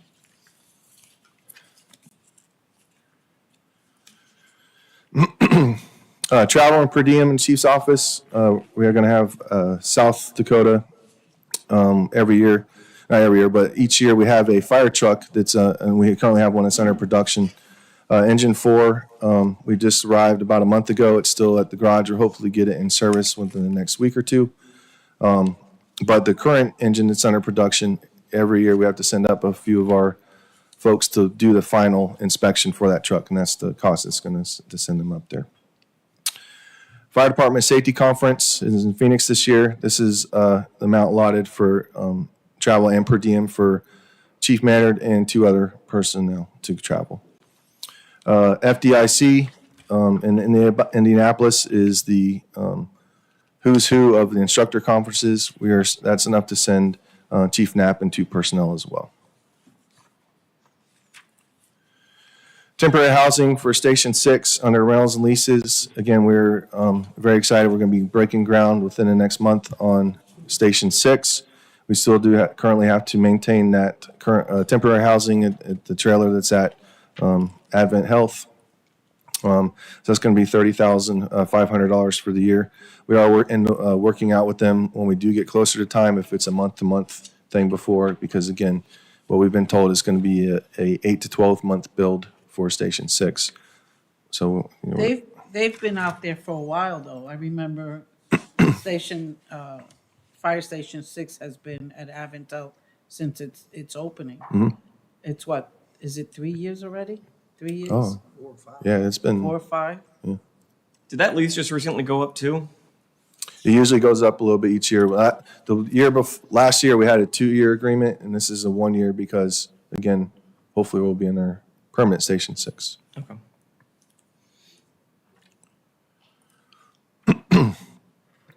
Commission on Accreditation of Ambulance Services, CAS. Again, this is something we want to move forward. We have our ISO one with the fire side. The next step with accreditation and looking at some of this is their accreditation of ambulance services. This is, again, an independent process that provides verification to you all and to the community that quality care is being provided to the community. And this one's specific to ambulance services. This $10,000 gets us started in the process. This is a multi-year project in getting accredited, but this gets us starting with the process and meeting with the correct people to get this process rolling. What is your timeline to achieve that? accreditation? I want to be a CAS accredited in 3 years. Okay. Now, other than what you have listed here, books, publication subs, and memberships, what other additional internal requirements do you have to achieve to be accredited? Oh, that's a whole. I mean, are we 6 basically there on that level, or is there a lot of changes we have to No, implement? no, I think it's more the process of how we get there. Basically, anything that's accreditation. There's two different types in the fire service. There's CAS, which is ambulance-based, and there's CEPSI, which is Center for Public Safety Excellence, which ties into the fire and emergency management side and is really a citywide thing. Again, we want to tackle this one first, but a lot of it has to do with, again, you establishing your parameters and where you want to be in the next few years. So again, that's kind of why it takes a process to get there. This is, again, our initial foot in the door to get information, to get kind of really the packet, as funny as that sounds, to see what we need to look at. And there will be some changes, implementation changes, as far as, we might need to tweak some of our SOGs and things like that, but that's typical for any accreditation process. Is there somebody within the department that's running with this accreditation that's like solely focused on making sure? Yeah, I mean, obviously, because it's EMS based, the EMS chief will be heavily involved, and also our quality assurance, member. Our QA guy, he just started this year? Mm-hmm. Okay. Thank you. Also, the quality assurance, and what's his title? There's a quality assurance Specialist. specialist.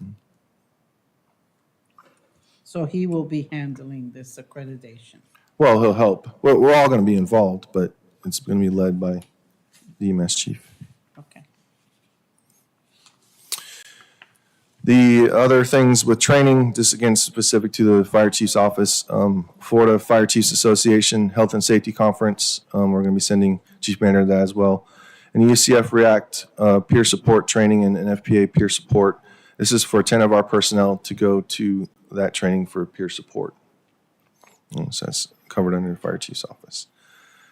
As Chief McKinley alluded to, and Mr. Vavrick alluded to, vehicles has become an issue, more so on the ambulance side and even on the fire truck side, but even with our staff vehicles. This is our depreciation schedule. This year we hit 2 more vehicles that are in that replacement time frame. And again, we need to get ahead of this and order when we can. As you remember, last year I even had to come with you guys to get special permission to go to Mullinax, straight to Mullinax, to purchase 2 district chief vehicles. Again, the sheriff's bid and things like, and he said when they run out, they run out, and if you don't get your name in the hat quick, you're not going to get them. So we're asking for 5 total replacements, 4 for replacing what's currently trending or the depreciation that's needed, and 1 for an additional position for a deputy chief. That's So you're doing the basically the 2006, 2007, and the 2012s? yes. Okay. And that's just because we're putting a 10-year useful life on them? Yep. And okay. Yep. Straight line depreciation, just 10-year Okay. useful life. And then you're adding a vehicle for a deputy chief? Yes. Okay. So that's the 5. That's why it's 5 instead of 4. Understood. And so are we going to discuss more of the deputy chief side later? Mm-hmm. Okay. How about right now? So yes, the position request for fire chief's office is a deputy fire chief. Again, this person is going to bring it down. Basically, he's just like the deputy chief of police, he's second in command for the fire department. He'll help out with administrative, operational, and overall direction of the department. So this is a request we have for this year. That's not new. Sir? That's a new position? New position, yep. So is that, I guess, from within, someone will get promoted to a deputy chief, or? Yes. Okay, and that would come from which, I say rank, but, Which it is in and is approved, that's something we're gonna put the best person in Okay. position possible. Is that a What's good the answer? salary for that position?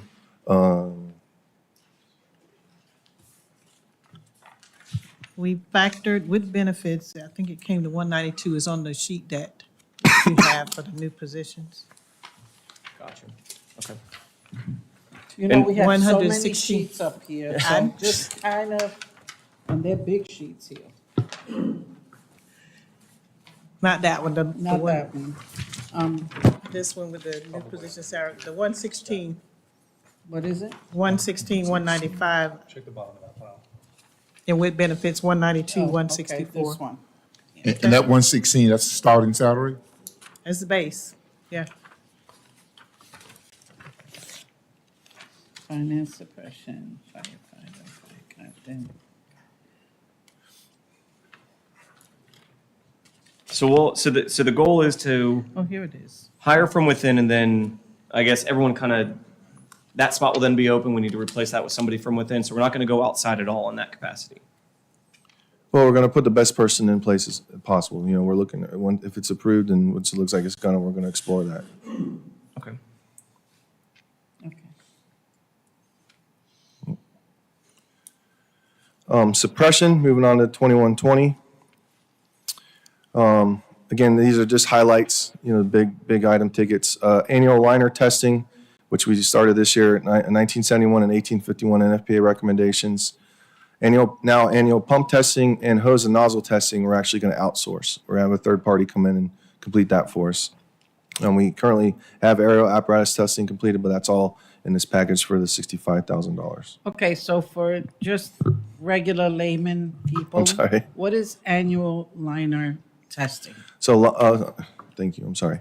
Liner testing is with our bunker gear.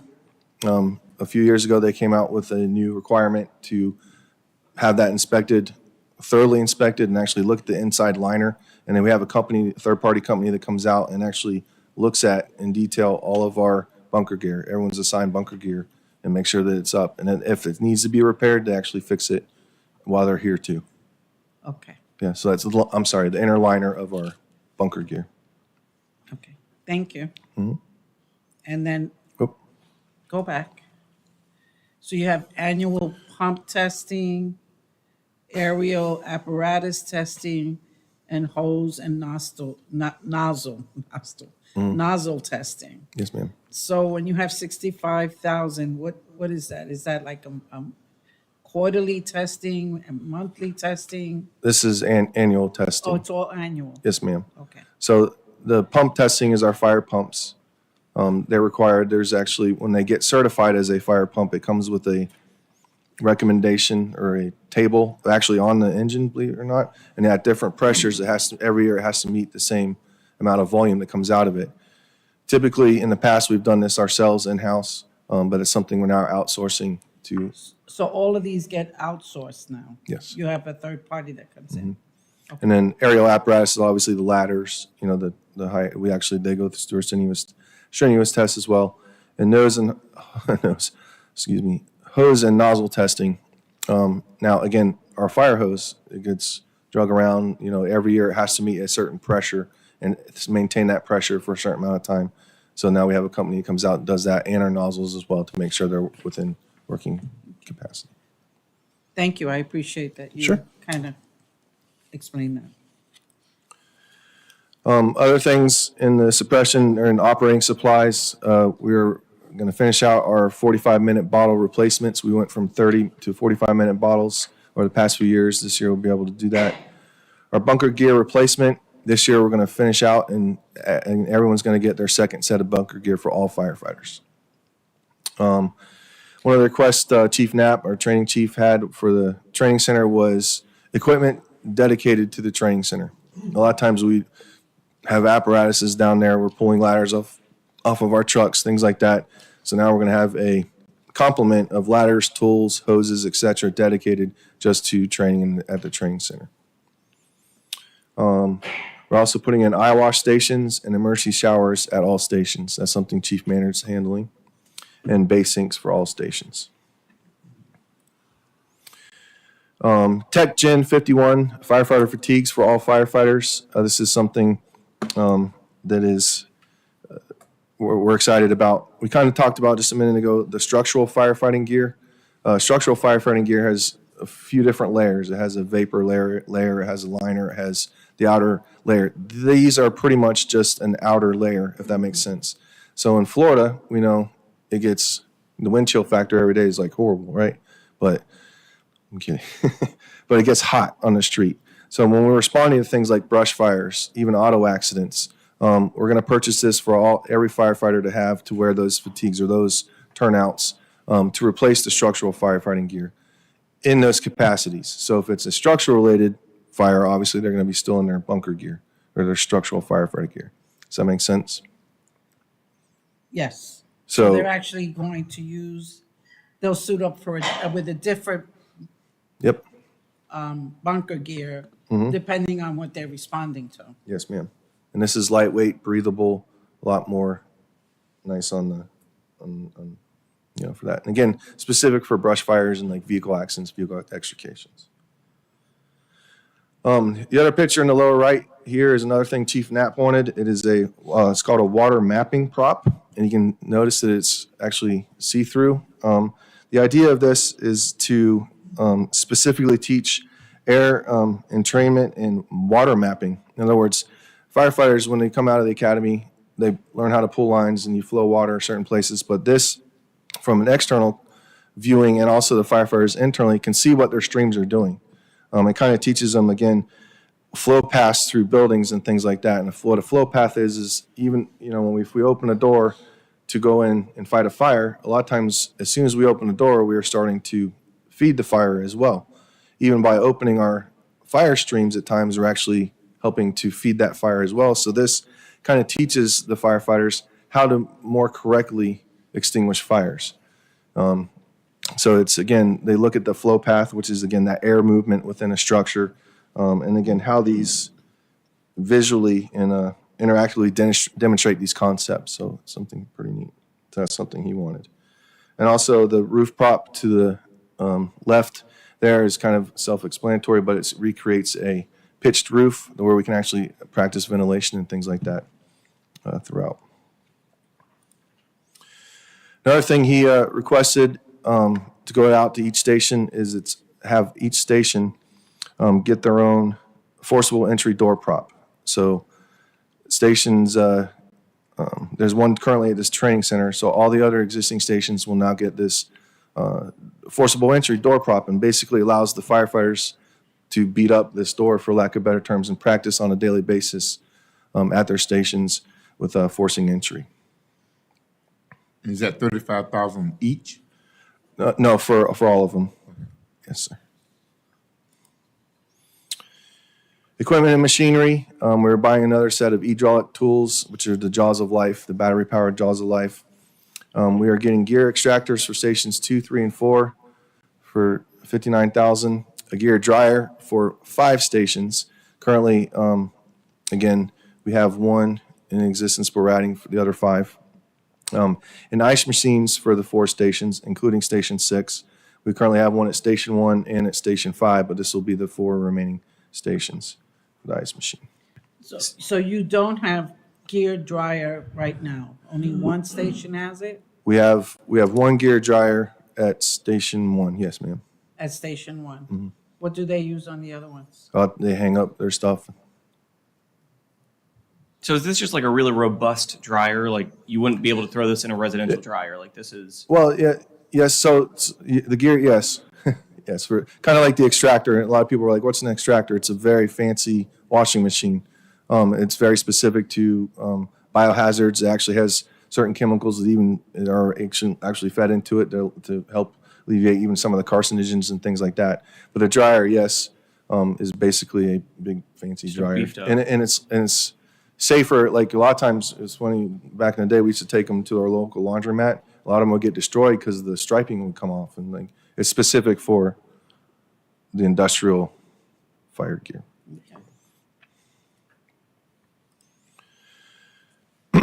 Again, 2120 suppression. This is our depreciation schedule for all the apparatus within suppression. Again, we currently have Engine 4, which is here. We're excited to get it in service.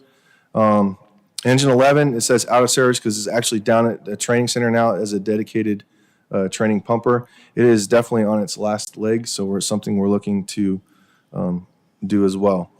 The replacement, we need to replace these two. We have one in production from last year, so that's the one that's currently up being worked on right now in South Dakota, and what we're asking for is the additional one this year, which is engine 31. So that replacement engine is $887,000 for the replacement engine. In talks with Rosenbauer, who is our manufacturer of our fire trucks, we wanted to discuss, we talked about earlier with the future growth coming up north and things like that. A tower truck. We're going to need a second tower truck to cover the north side.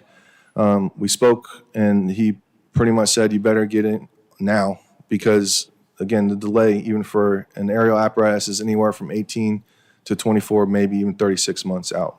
So we need to get in line, and that's why we're asked for an additional tower truck this year for $1.6 million.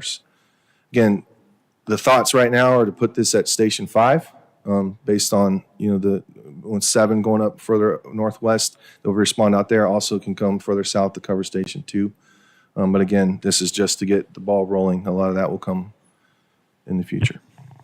And how many stories would that truck reach? I'm sorry? How many stories would that truck? It goes up 100 feet, so, realistically, only up to 3 or 4 stories.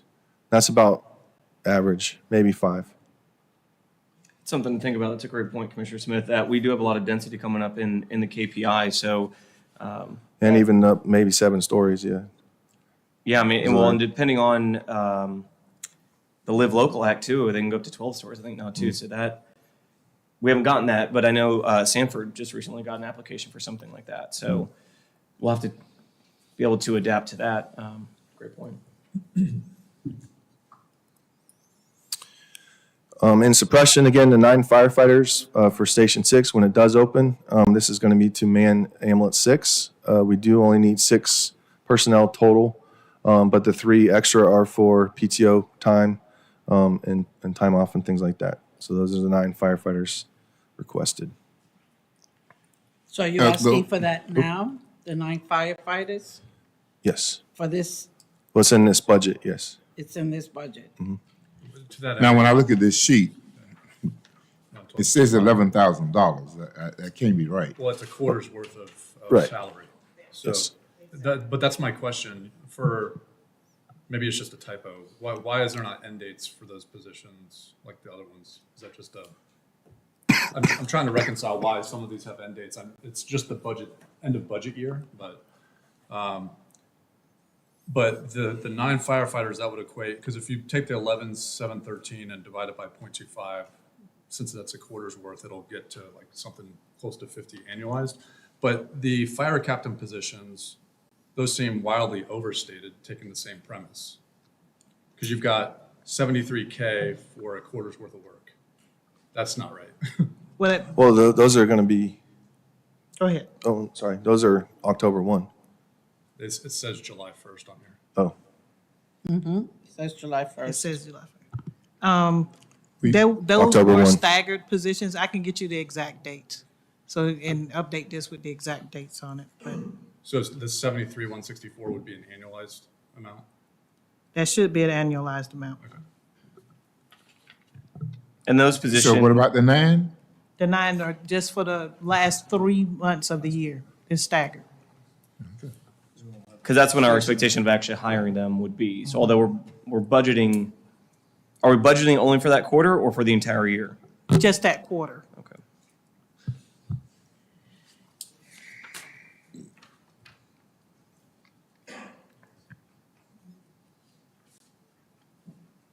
Well, I guess that does lead to the longer term staffing expectation, right?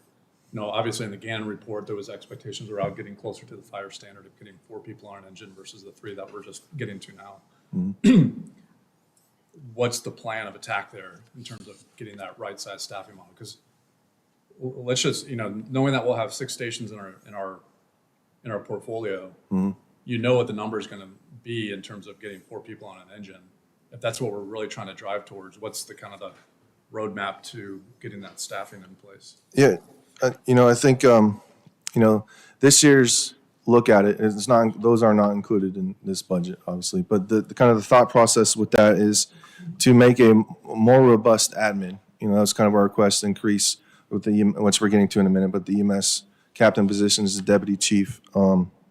And looking at that aspect, so we have people that can also, we're a young department, and making sure that we have that growth in place, and also looking at the infrastructure. And I know Bradley kind of spoke some last night about Station 4 and some of the improvements they're making at some of the other stations. But in a public safety building come into play, we are tapped out here. I mean, Station 1 is full. And we're looking at, and we've been looking and meeting with AJ regularly with facilities to discuss some of those topics about what we're going to do with Stations 2, 3, and 4, and getting that ball rolling. What we're looking at this year and controlling is, again, the administration side, having those people in positions to help facilitate some of this training, get not just new hires on board, but maintain our training as well. But the goal ultimately needs to be, especially the size of population we're going to, is that national standard. But on the 3, on the 3 that we're covering PCO, I mean, we have that need today, right? I mean, Yes. so at least 3 of those positions, I would think, would not be a end of quarter. Well, a lot of it, we have overtime in place. We have 5 current vacancies, that we're working with that. So it's something that we can work through. Got it. And then to your point on the training side and admin side, you've got the captain positions, but one position I think that you had committed to was building out the training division, because there's just Chief Knapp there at the current moment, talking about building ourselves up for future success, building out that program, because I'll get into the nitty gritty on the whole training budgets, but if we're going to be light in terms of per firefighter allocation, that leads me to believe that we're going to try and leverage more internal opportunities to do that. But if you only have a division of 1, I don't think that's going to play out successfully. So what was the thought process of not having that additional training staff that you had initially talked about? Well, in true transparency, we put in for a training captain and an admin lieutenant as well. I'm sorry, I didn't hear you. Okay. What did he say? So it just got redlined? Mm-hmm. Okay. No, he was saying that they did submit that, it just got redlined. Okay. When it gets redlined, who redlines it? Admin, Who? the administration, I would assume, unless yeah. So you have 1 training officer for everyone, for your firefighters and everything? So was it training lieutenant and training captain? I don't What know. were No, the 2 positions? the position that was a training captain and an admin lieutenant. Okay. You have a training captain, and I'm sorry, what was the other one? Administration lieutenant. But that administration lieutenant, was that focused for training? No, that was Or going to just- be, that was actually going to augment or complement health and safety and inspections.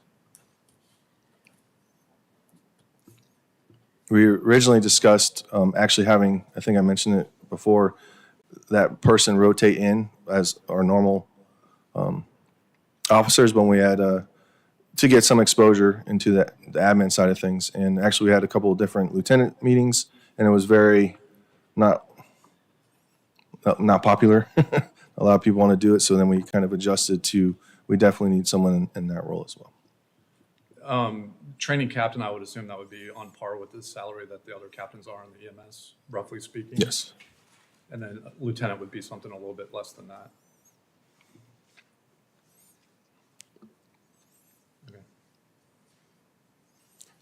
Let me ask you about these 9 firefighters again. Mm-hmm. So you're saying that we're looking at waiting until July 1st. So what if there's someone available prior to July 1st? Does that mean we can't hire them? No, I mean, so all of a sudden, July 1st is okay, drop maybe out. we should explain that as well. So currently, with some of these additions we're making, we're going to have to hire new firefighters anyways. So just the deputy chief and the 3 EMS captains and plus our 5 vacancies. So that's a class of 9 right now, which we are planning on starting in January 1st to get that process up and running, maybe even earlier. But again, there's a 10-week orientation now that ensues to get those firefighters onboarded and things like that. Station 6, again, if we break ground this month, they're saying 8 to 12 months, but we all know how construction things have been. So we're kind of weighing out where we're going to be, but we want to make sure that they're ready for October 1st.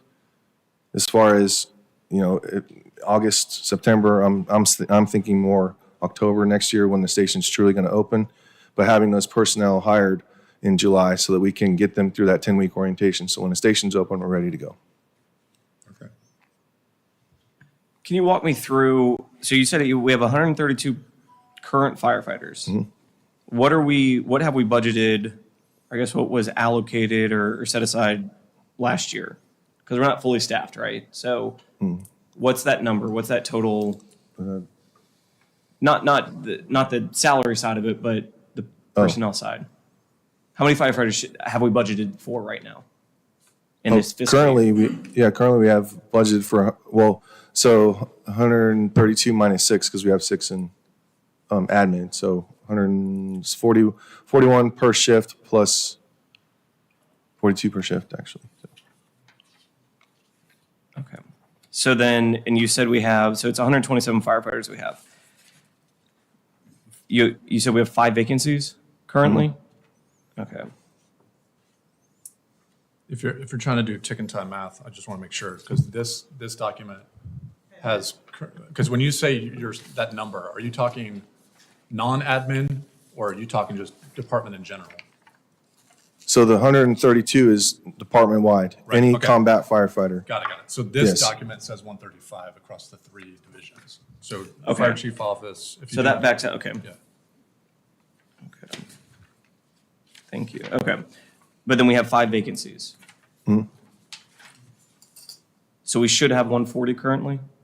No, that budgeted, we have, 135? yes, We have 130 right now then? correct. Okay. Or, yes. Current. Okay. And then we're hiring 9, but we really need to hire 14. We have budgeted 14. We're hiring 9, And we need to fill those 5 vacancies. correct. Okay. Okay. So, Mr. Chairman, for the positions that are vacant and those funds are not used, what happens to those funds that are not used in this budget cycle? That is how you build your reserves. So you take the funds that are not used and you put those into reserves. Basically, yes. It's the unrestricted or unassigned reserves, and depending on what those funds are, some of them, increase the restricted reserves and the capital reserves that we have set aside. Do we ever get those numbers as to what that dollar figure is that's not? It was in the annual report that we presented, the annual CAFR is the old name. So it's in that report there on page 21 for general fund. And I will be going over some of that tomorrow. Okay. But basically, from 21 to 22, it grew 9.3 million, according to the CAFR. Now, what that looks like going in after this budget year. Page 21 gives you the details of the general fund. Yeah, I'm looking at, I always kind of navigate to the statistical section on page 89, Yes. where it just does the year over year, because it has 10 years worth of trends. I look at the unassigned section, because that's typically what we're talking about. That's the one that grew 9.3 year over year. Now, if we're saying, now that grows, if that's a flat, if it grows to the same level again this year, is that where, are you saying that a lot of that was due more on the CapEx side versus the OpEx side?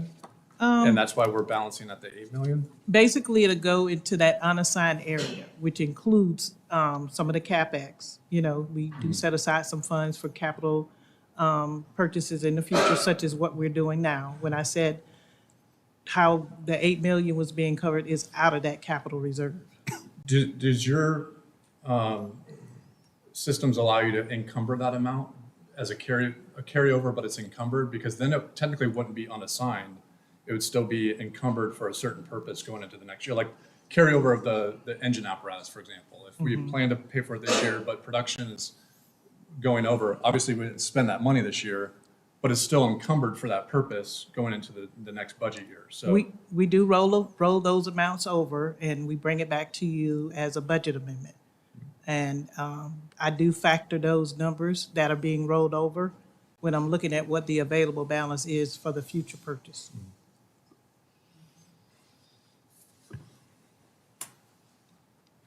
So that balance that you have as of end of September 30th, 2022, I factored not only what we planned for 2023, but the budget amendments as well.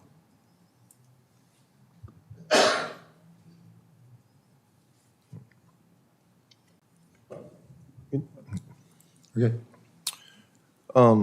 EMS 2130, Stryker, ALS 360. Stryker, as you know, is our vendor that provides our cardiac monitors, stretchers, loading systems, CPR assisting devices, and associated software and IT systems. ALS 360 is a program that's actually going to allow us to lease this medical equipment over a 10-year period. Currently, we have 91 pieces of equipment with Stryker. 77% of our equipment is at the 6-year or older mark, which the recommended service for life is a 5 to 7 year life cycle. In other words, we're going to need to replace this equipment in the very near future at a substantial capital cost. Stryker has averaged an average between 10 and 15% increase over the past 2 years post-pandemic, and anywhere from 3 to 5% increase the years prior to that. When we sign this agreement, we're going to lock in at today's prices. That's one of the benefits. We actually will get an immediate refresh of all of our current equipment. So anything we have out there is going to be refreshed and be able to be new. We also have the benefit of anywhere between 3 and 5 years, which we're looking more towards 5 years, is a technological refresh. This is a big benefit as the newest cardiac heart monitor are set to come out in the very near future, so something we'll be able to take advantage with this program. The nice thing about it is going to be able to create a predictable and established annual fixed payment that locks in today's prices and avoids those huge swings in capital.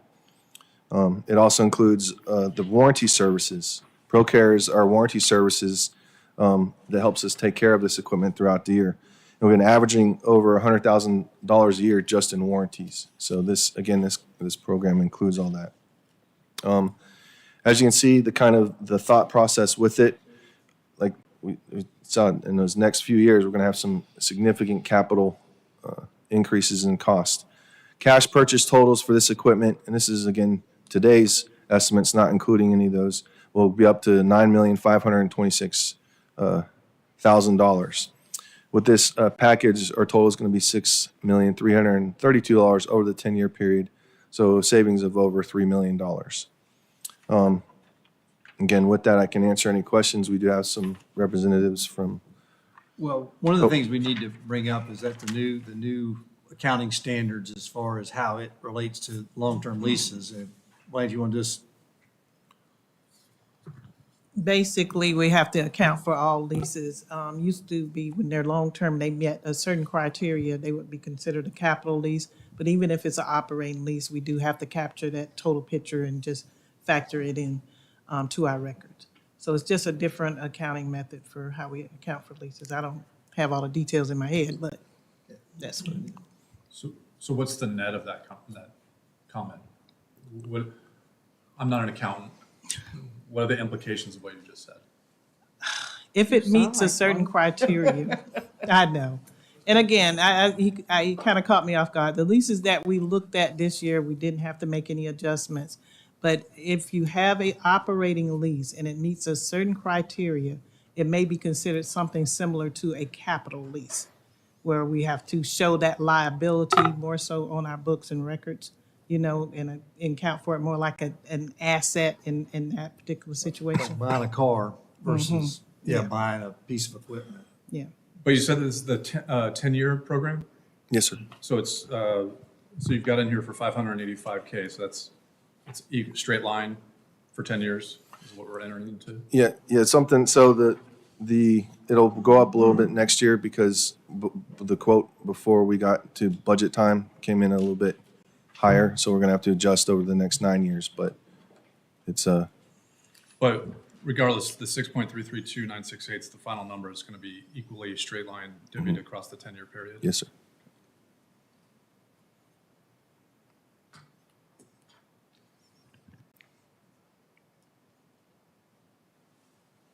I don't know why I just use a calculator to do that math. I don't either. I saw you doing it. Good for you. I'm like, really? And so the benefit of that is we just get, the equipment is always in a shape that it needs to be, Yes. like an optimal shape for. And the latest technology. I think, and that's another beautiful aspect of it. Again, after that 5-year period, we get an upgrade, tech upgrade. That's something with the latest and greatest coming out. Yes. Do they provide new training for the new tech? Oh, sure. Anytime. I mean, they can speak more to that, but anytime any new equipment comes out, there's certainly, most of it is similar enough, but like the new cardiac monitor that's coming out is, I think this is the first one in how many years? This is one of the newer revisions. I think the LETAC 15's been out there for over 12 years, so this will be a brand new platform. Gotcha. And then, so to just echo that again, you guys will provide training in some capacity to our firefighters. Commissioner, I'm the account manager for Stryker locally, and I also live in Apopka, so Excellent. I will be here for all the training. Awesome. Yeah, because I mean, we're a young department, so that is, they may not have the experience from the old system to transfer to the new one. So, so that's great. Go back a slide. Sure.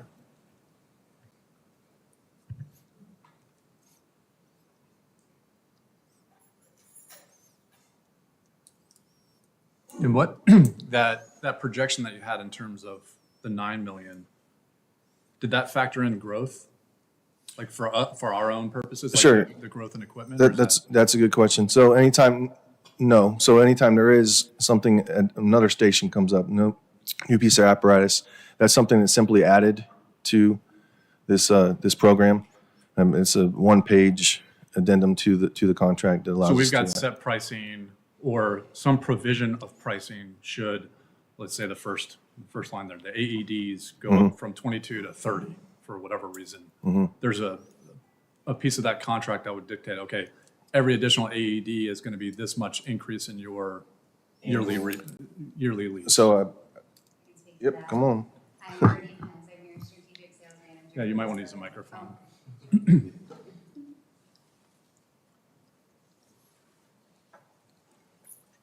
A lot shorter than you.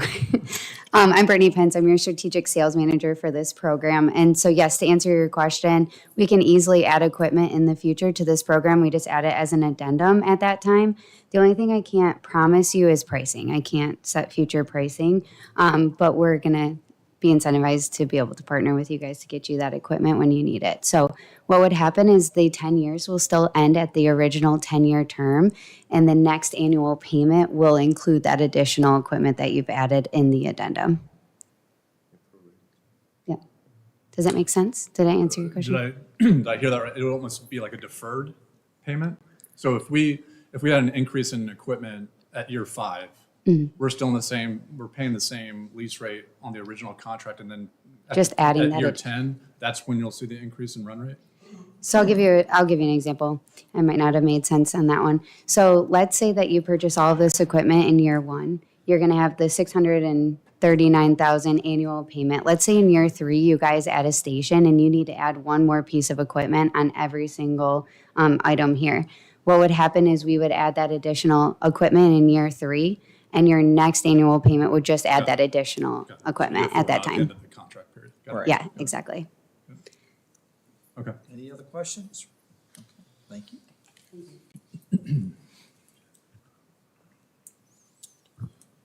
All right.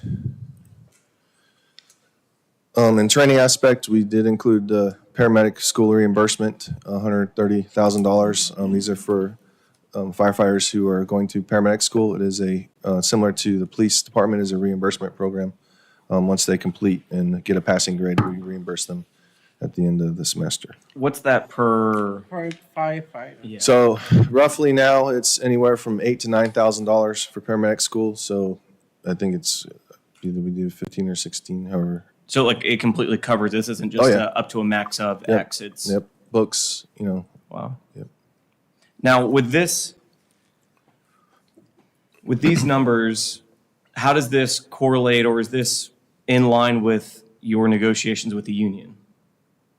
This far is above what they're asking for. Okay, As far as for paramedic school specifically. I understand. Yeah. Okay.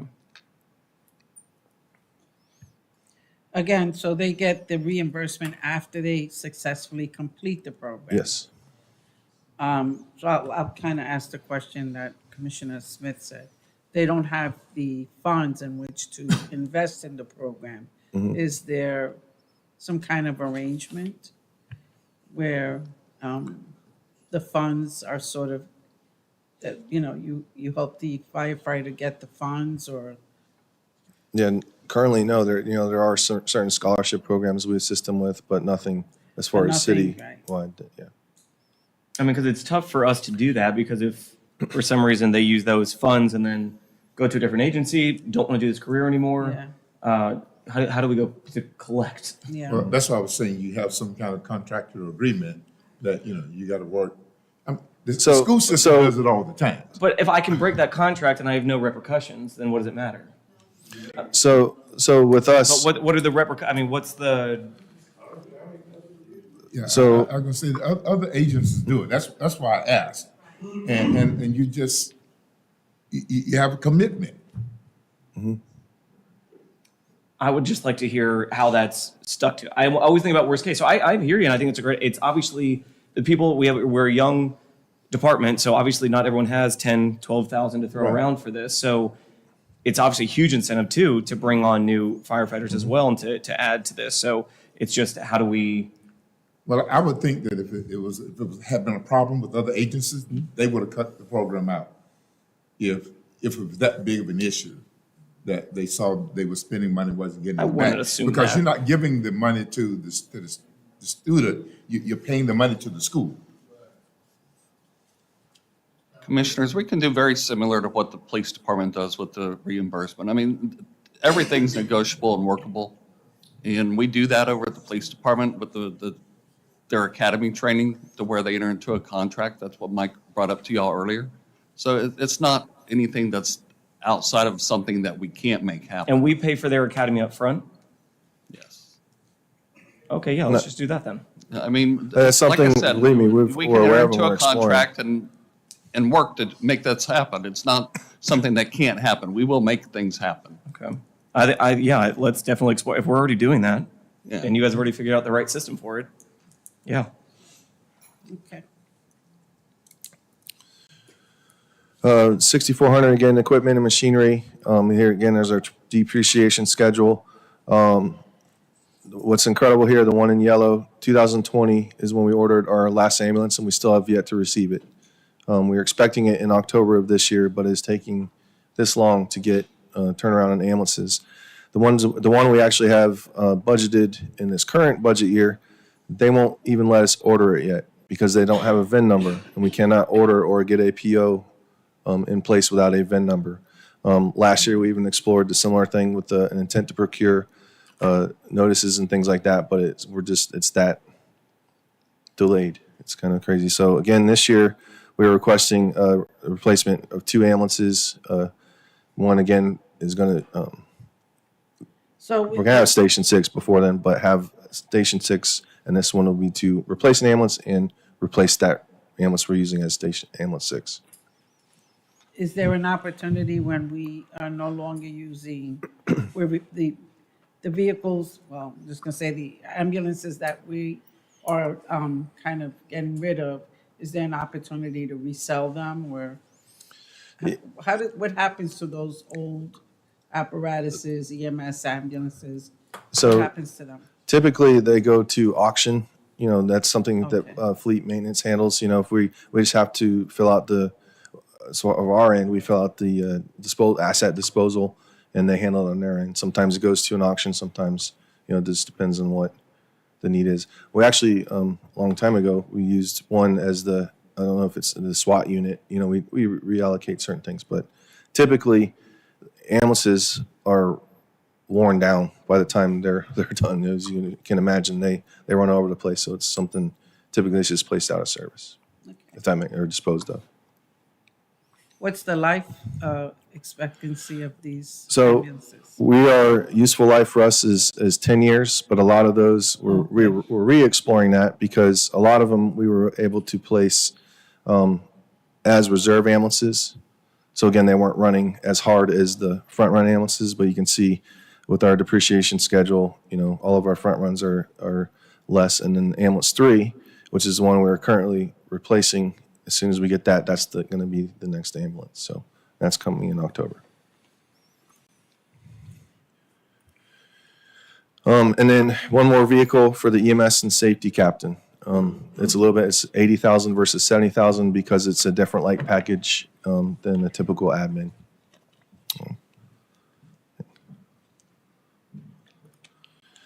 And again, the position request, 3 EMS and safety captains. These positions are going to oversee, obviously, EMS calls, serve as the lead on EMS calls, and provide support for the district chiefs on fire scenes with safety officer requirements and complements.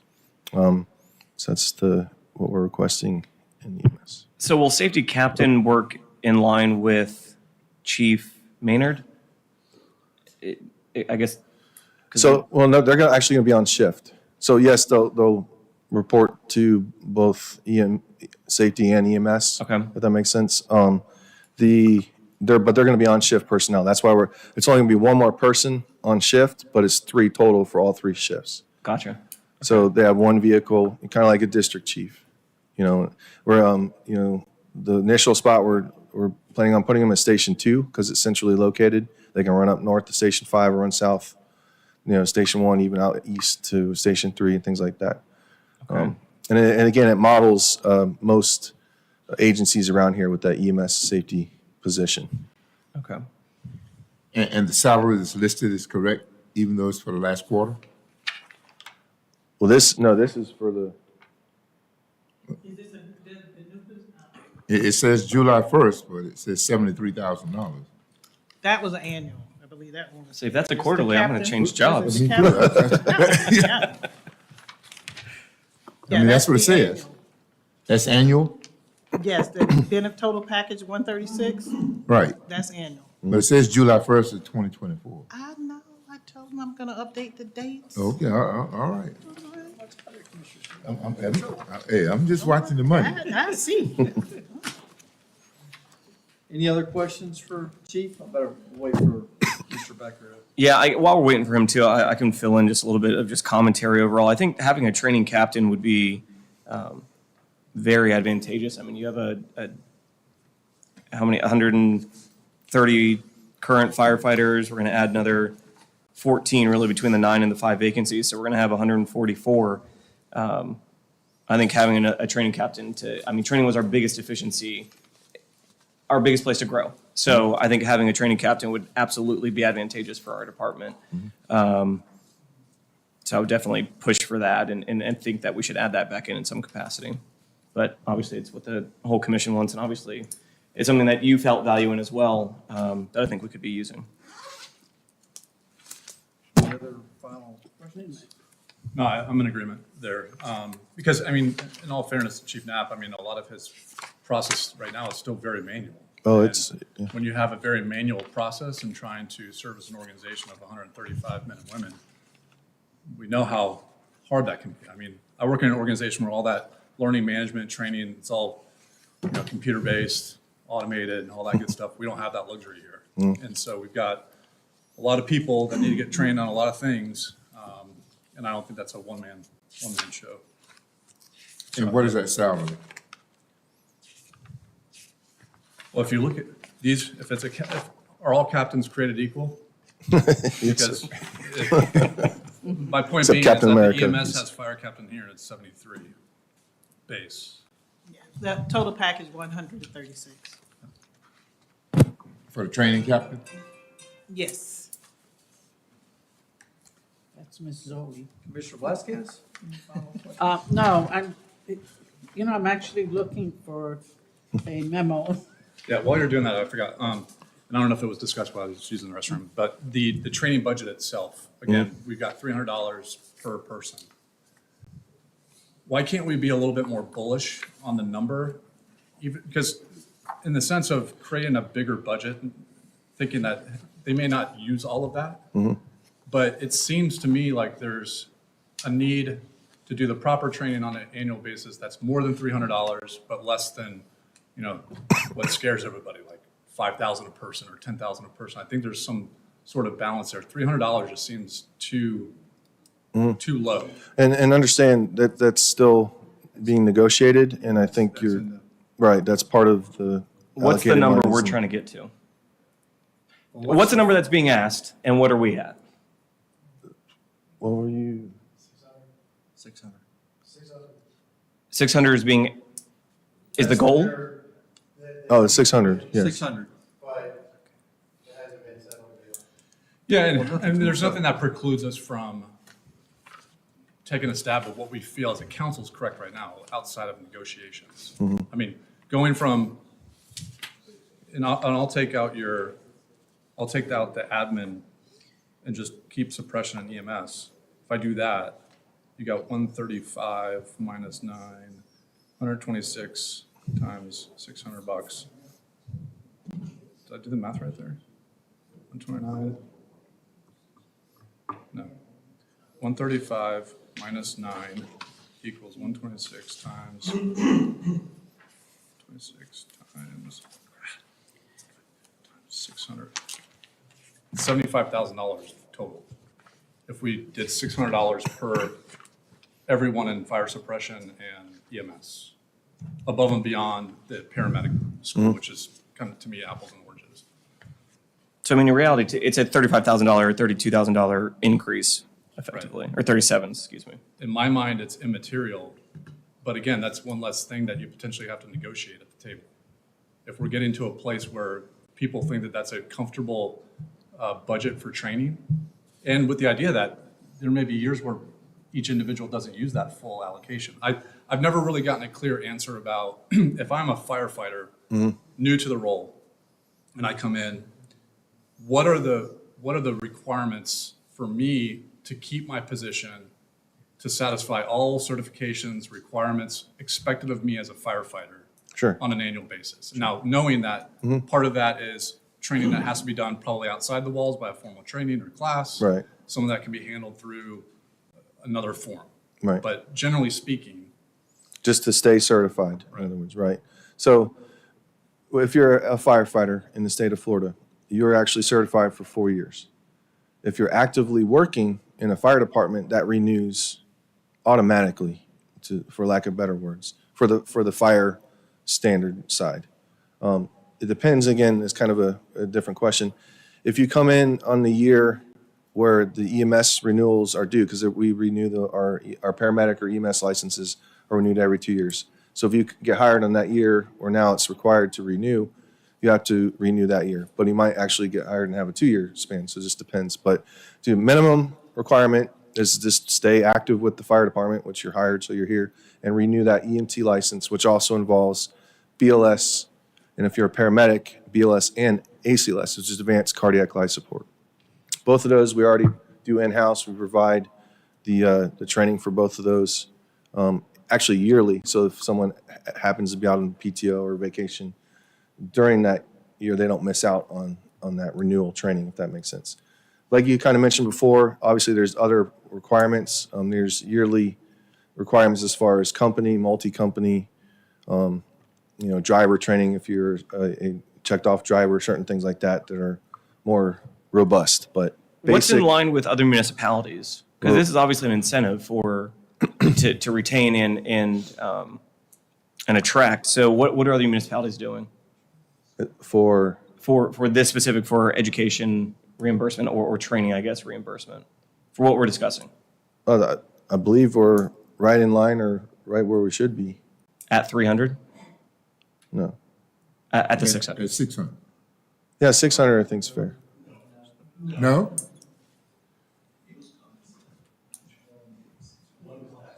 Well, again, I think us challenging a differential of $30,000 is a little trivial to me, because again, I think that cost it's a direct cost of retention of employees. I mean, the whole package is we're trying to retain and create the best employee possible within the city.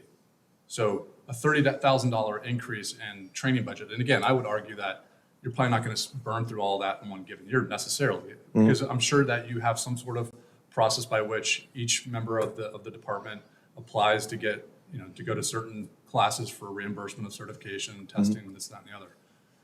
But I think for us to make the proper investment to say, hey, this is the training budget that everybody feels comfortable with, I think it's again, it's another benefit statement for our employees. So, I think a $30,000 delta is not worth even having a conversation. We should just set it at that. And are we going to have a shade meeting in the near future? No. I don't know, did we set one, Chuck? A meeting on the negotiations, union negotiations? They're still in negotiations. As soon as they come back to us and say that they've, come up with an agreement, that we can. No, as far as, if we Just set like an up a update meeting, negotiation meeting. Executive session. Exec- Do you, No, not executive session, but another, our counter to their counter. I don't, Mayor, I've not been informed of that, but I'll be more than happy to look into Okay. it for you. okay. But we don't have any shade meetings scheduled until it's finalized, basically, until both sides have an agreement. That's the only time that we'll meet again. That would be For the that. basic one, unless you want to intercede and have something in between. Normally, it would be once the two sides come together, and then our representation, be it the city's representation, the attorney would come to y'all and say, this is what they've come to. But if you want something in between that and now, I'll be more than happy to get with Mr. Mandel and arrange it. Yeah, there's obviously a lot. I mean, I know you guys have agreed on a few items. It's not the majority, but it's a good amount of items. It may just help to understand, get a clear update for all of us, because not everyone's at the meetings. Not everyone. Sometimes I'm there for an hour. Sometimes I'm there the entire time. So just kind of understand where we're at and go from there. Can I ask the desire of the council? What would you all like? Hey, the more opportunity to discuss it, the better for me. I mean, and that was the expectation on the first one. It sounded like we were going to have a few different iterations of conversation to understand. I'll reach out to Mr. Mandel and talk to him. Perfect. And then I guess my question is, what is the union asking for this amount? We're saying we're at 300. We're saying 600. What is the union asking? And so they said 600. Oh, okay. Oh, I thought you said 6. City came back at 6. The city came back at 6. Okay. I'm just trying to understand the full picture. Got it. So I know we sat through some of the negotiations, and then at some point, it's not open to the public. So they came back with a different, with a higher request for the reimbursement. The initial request was 1,500, the city came back with 1,600, Okay. and they said no, like 1,500. Training and safety is paramount, period. Hold on. I'm just trying to get the different scenarios here. What line item are we putting the training captain under? Is he going to 2020, It'd be 2010. 2010? 2010. Wait up. 2010. And I have all these papers here. Yeah, this paper system is Oh my a God, mess. 2010. And I've given up. I'm like this. I'm all Yeah, over I the think- place with this. Yeah. Yeah, 2110, right? That's, Okay. Any other questions for the chief? I want to give clear direction about where we're at with this. Sure. Um, and But as it stands right now, what it's currently at, it's roughly, if you, how I'm getting to the math. If I take the admin piece out of this, I'm just looking at suppression and EMS. The current budget, if you factor $300 per, is $37,800. If you went to 600, it would be 75,600. If you went to 1,500, it would be 189. If you did 1,000, if you did somewhere in the middle, it's 126. Again, we have to think about if you do staff the training captain and you have a growing training department or division, as I think we're intending it to be, if you have a very conservative or overly conservative training budget, and yet that leadership team feels like there's certain training that needs to be done across the department, and it's going to be really bad if they say, hey, resources, go out and do this training, but then they come back and say, well, I've already burned through my $300. Can't do that. There's going to be, we need to optimize it for that person to set them up for success. Well,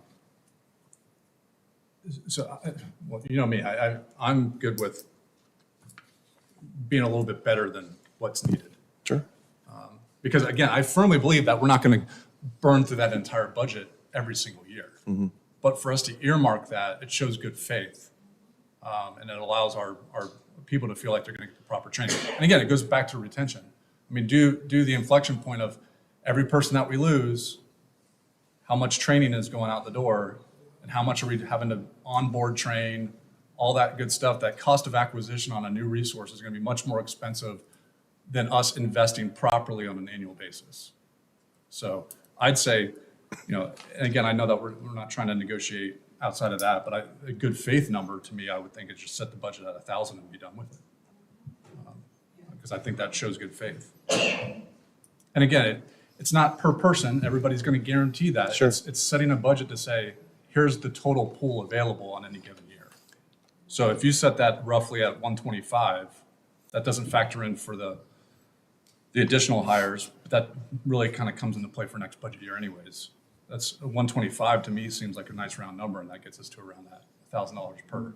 You're saying allocate 125,000 for training. this, I understand. Across, that's a combination. So if you wanted to divide it, divide that by 2 for suppression and EMS based off how many. Yeah, we usually just put it per how many personnel are in each Correct. division. So.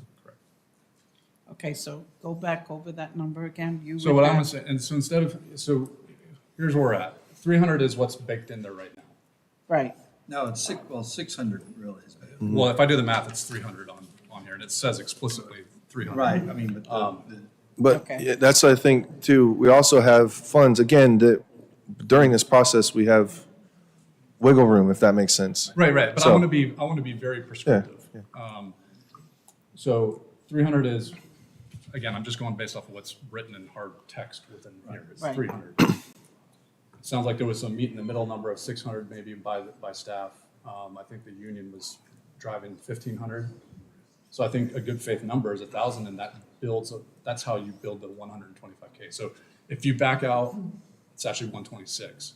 If you back out the 135 number and the 9 people that are in admin, that gets to 126 non-admin individuals across suppression and EMS. So if you give them, if we do by proxy $1,000 per resource as your budget, that gets us to about $126,000. So call it 125 as your bucket of funds that are available for training purposes across the people within the department. So it's an Again, and that's- increase. And that's dependent upon Chief Knapp and whatever, if we approve the training captain position, it's, hey, they know what their book looks like. Well, And they that- can set a so- right strategy. Yeah, there's, to understand that too, this is for outside department training.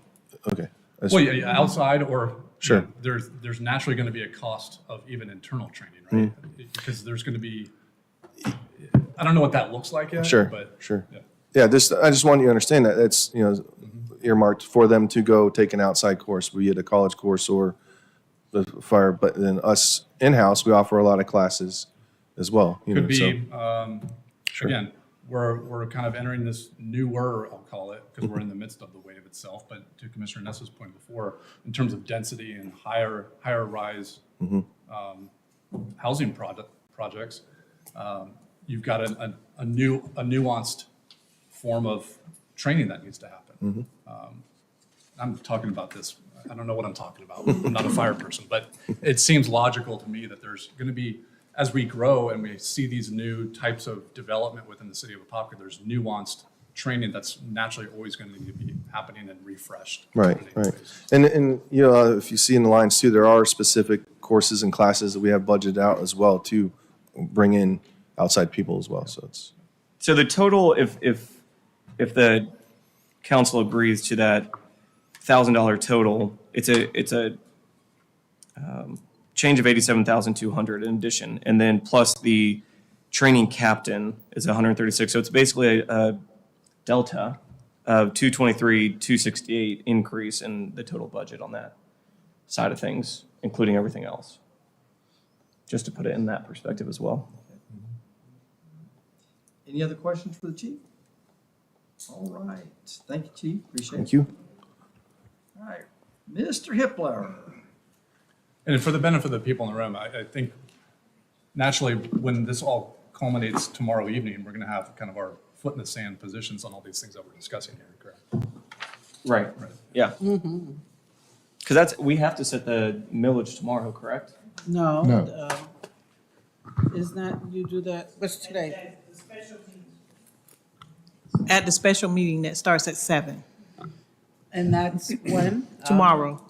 Tomorrow, we come back for, We come back for the workshop day 3 from 5 to 7, and then at 7 we have the special meeting. Yes, we do have to sit. we have And to that's set setting the it. numbers. Now, in my understanding too, is that we can always come down from that number, but we can't go back. We could go back up, but it's very difficult. But it's a certain amount that we can go up to, Okay. Okay, thank you. and I'll try to share all that tomorrow. All right, before Mr. Hippler gets started, let me just ask, what's the status of the RFP for the change manager?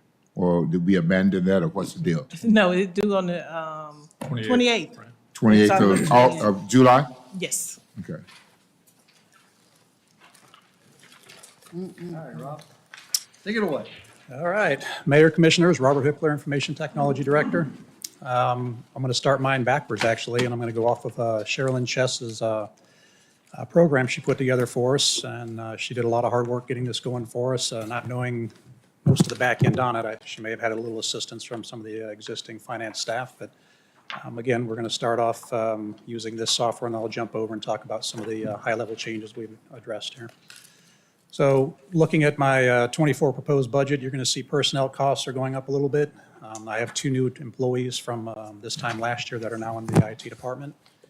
I have a team of 9 individuals, including myself. I have a GIS coordinator. I have a content specialist. I have a content administrator. I have a IT manager. I have a systems administrator. Actually, I have a new systems administrator that just joined us 2 weeks ago. I have a radio systems administrator and a computer support specialist. With all 9 of us in this department currently, we service about 500 employees, plus or minus, depending on what time of year we're doing this. Average personnel per IT employee, municipalities our size, is usually between 1 to 45 to 1 to 55 employees. We're falling on the higher end of that right now at 55.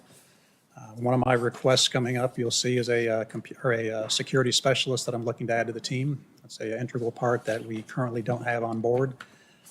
Everybody has a title in there, but we kind of all, if necessary, can drop back and do any type of work needed inside there. We do as much as we can internally to try to cut down costs on it, and I have a lot of expertise on staff. If any of them left, we would certainly have a hole where they were currently positioned in there. Let me come down. Capital outlay, you're going to see is a large spike in that, and we'll kind of touch on that here momentarily. Personnel costs, again, 22% up over this time last year. Operating costs up 14%. Most of that's going to come out of hardware, software renewals, 3%, 4% increase in the renewal each time, depending on what vendor we're going through with it. Capital outlay, that's a slight increase, 721% over last year. There's a little bit of an increase on that one. We'll get into that.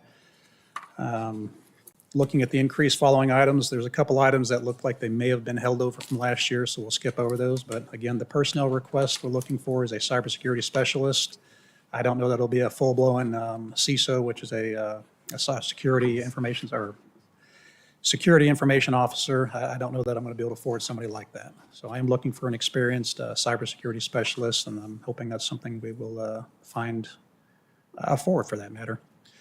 One of the other items on here is the online agenda management meeting software. Currently, we have a new software in place, the Civic Clerk, which was implemented about a month and a half ago.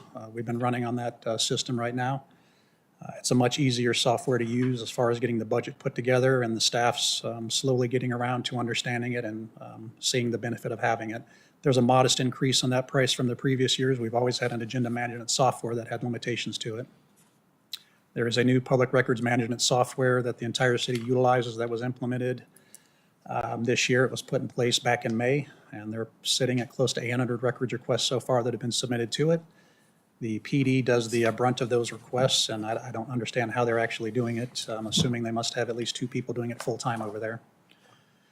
Another higher ticket item that we didn't have last year, we actually paid for it out of last year's budget, is the Motorola MDR, the Managed Detection and Response. It's an antivirus software for the P25 system, which is the radio system.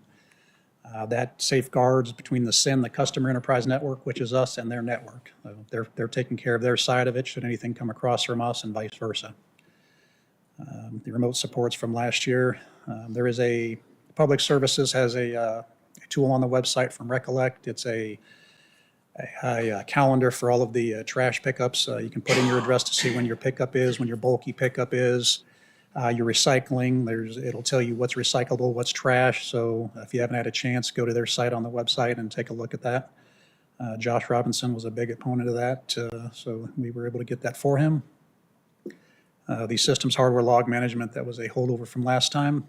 The next two are kind of ancillary items to the bigger request here: police and fire department spare batteries, radios, and additional chargers. And I'll talk on those a little more when we go through it.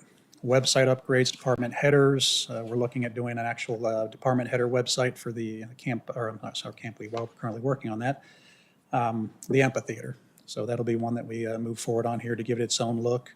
What a subheader is on our website, it would be something similar to the police and fire page. It looks like it's their own page, but it's actually like a child domain of our main website. Public safety tower service lights. Currently, our Harmon Tower it's an FAA A2 style tower, and the 2 after the A just signifies the height. It's over 350 feet. An A style tower is a painted tower. So during the day, it is used by air traffic for not navigation, but to avoid hitting it. It's a orange and white painted tower. At nighttime, the tower is lit up with lights for the red lights that are 3 different locations on the tower. The north tower is a E2 style. It is an E2 style tower, which does not have a requirement for painted during the daytime. It's run off of lights. So it has white lights during the day, and at night it switches over to red lights. Started that tower light service I'm looking at doing at both sites is actually replacing the lights on the existing Harmon Tower and getting it's tower as a lighting, or tower lighting as a service is what it comes out to be. The individual company will come out, put the hardware on it, maintain it, make sure it meets all of the FAA requirements, check several times a year to ensure that there are no issues with it. If we get hit by lightning, if it falls off, a bird hits it somehow, anything happens to it, they cover it 100%. There's no issues. There's no climb charges we have to pay or anything else for it. And then the big one, of course, is going to be the replacement of the radios for the police and fire department. So let me jump over into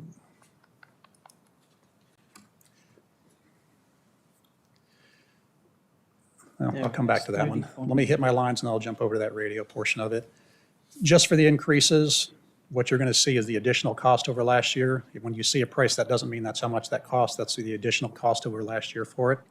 So our Microsoft EA license, which we just renewed again for 3 years, there's an additional $25,000 that we're going to be expanding some of the software licenses on it. Again, the PRR, the Public Records Management Software, that's a new charge that we didn't have last year, so the maintenance on that's going to be $11,000.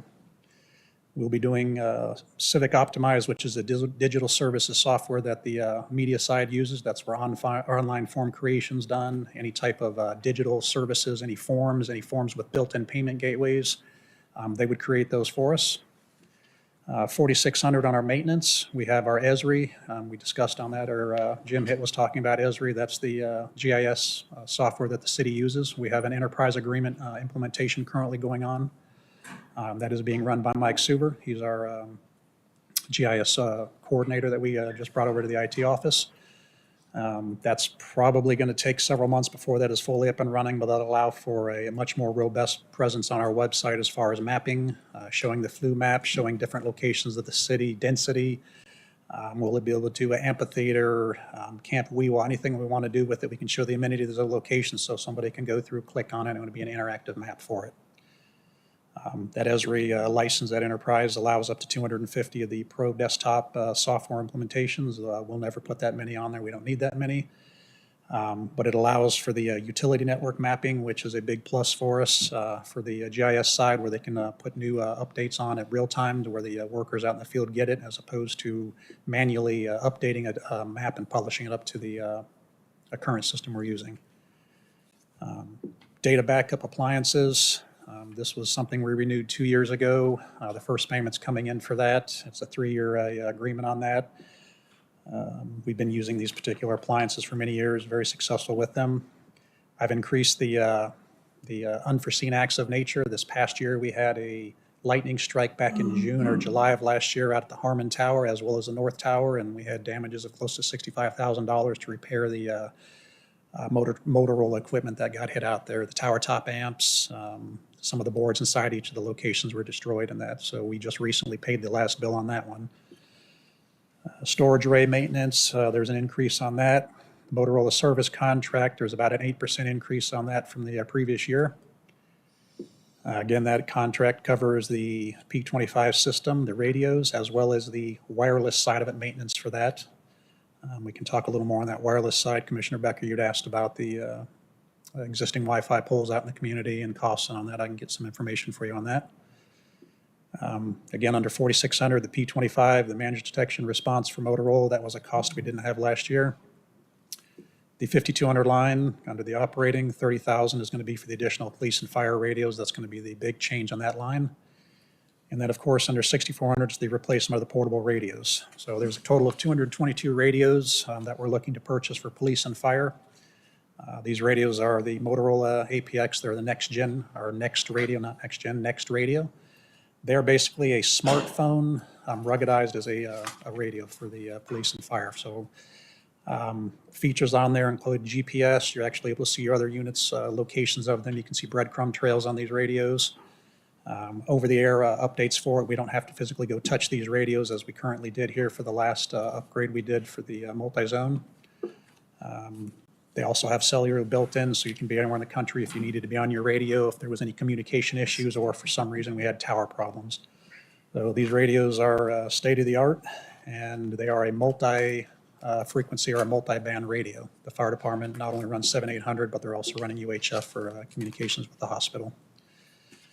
I had a secondary option because of that cost. It's a large cost there. But we've known this cost was coming up for it. The radio equivalent to what we currently have, and the radios we currently have actually go end of service December 31st of this year. So June 30th of this year, they're no longer taking these radios from us for repair. Should anything happen to the LCD, for minor things, they can repair it with in-house hardware, but there is no repair after the 31st of December. A radio similar to what we have would be an APX 9 or APX 8000. And with adding the multi-band feature to it, it actually comes up to about 100,000 more than these radios. So I'm recommending that we do go to these radios. I've seen them in action. They're, I don't want to say fire and police proof, but I watched a demo with them when they brought the radio, threw it against the wall, dropped it, and it's a very ruggedized solution, a very rich product.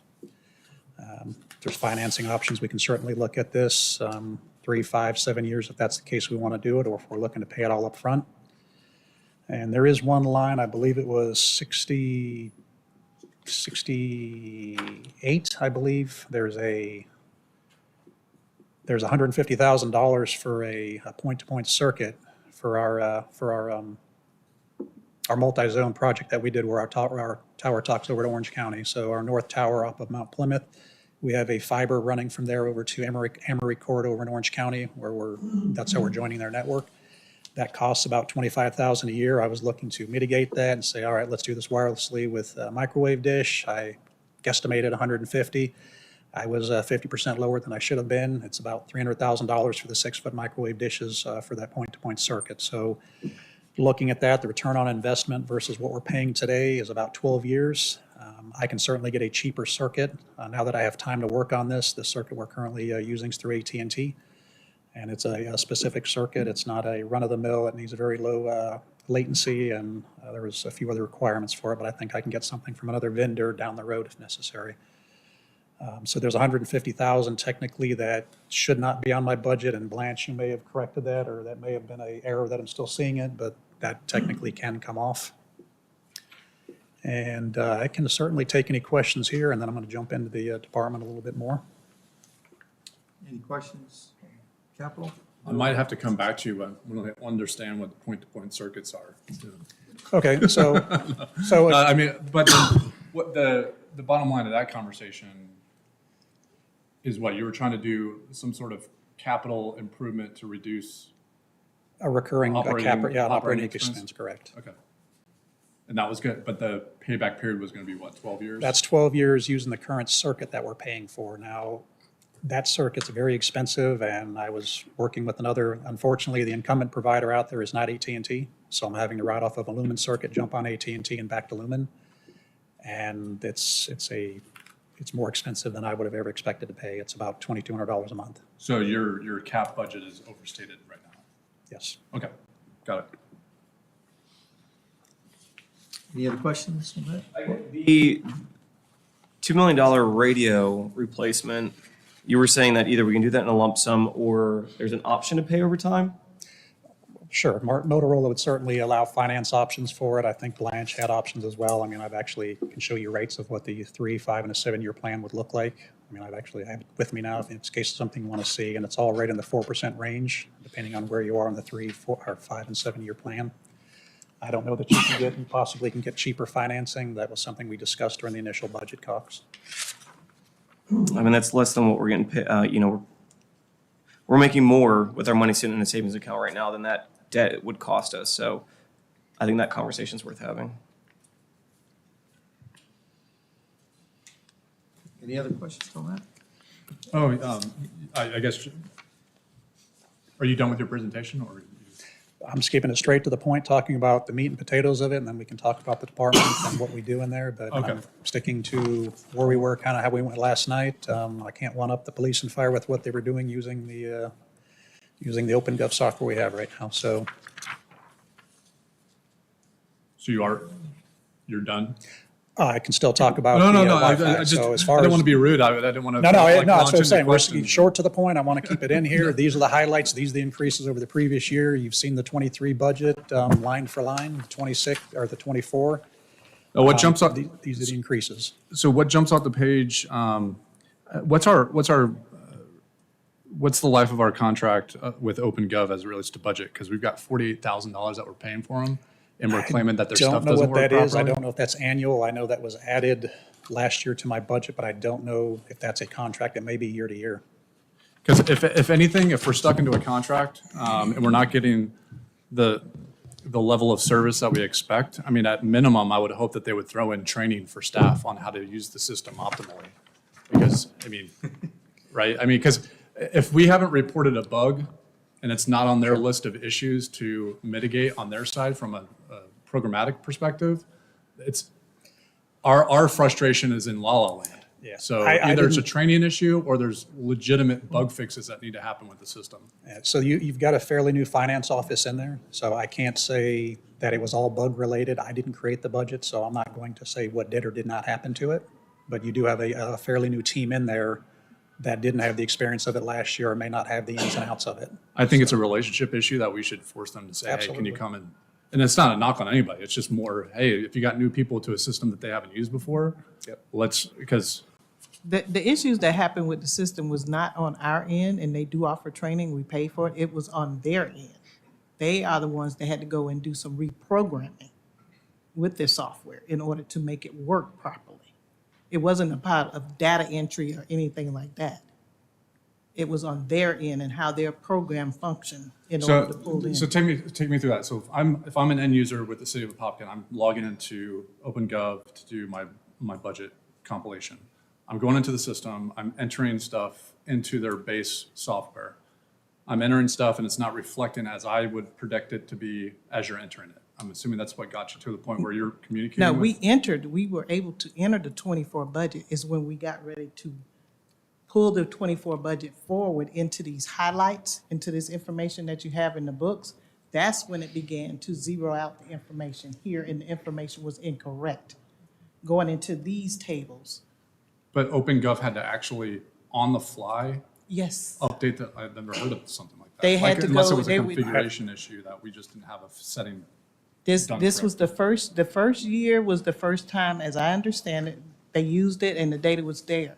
Now you're going into another year, so you're adding another year. They have those tables still set based on that 21, 22, 23 data. So you're adding 24 into this format. And when they went to add it, we pulled it up, it zeroed out all of the data. It zeroed out the 23 data. It was totally incorrect. That's what took so long, because we couldn't do the highlights because the information in there was incorrect. So we were going back, we couldn't send it out to the departments to do it. We were manually doing it ourselves and looking at if we're going from budget to budget in the system. If that's the user experience, is that the only thing that we're using that primarily for? Because if that's our user experience, I would just break the contract and find a different solution, because even if we're in it contractually, that's a waste of time. But it's hard for me to think that an OpenGov is not like a fly-by-night shop, but for their system not to be able to add budget year over budget year over budget year, Exactly. it seems off to me, but.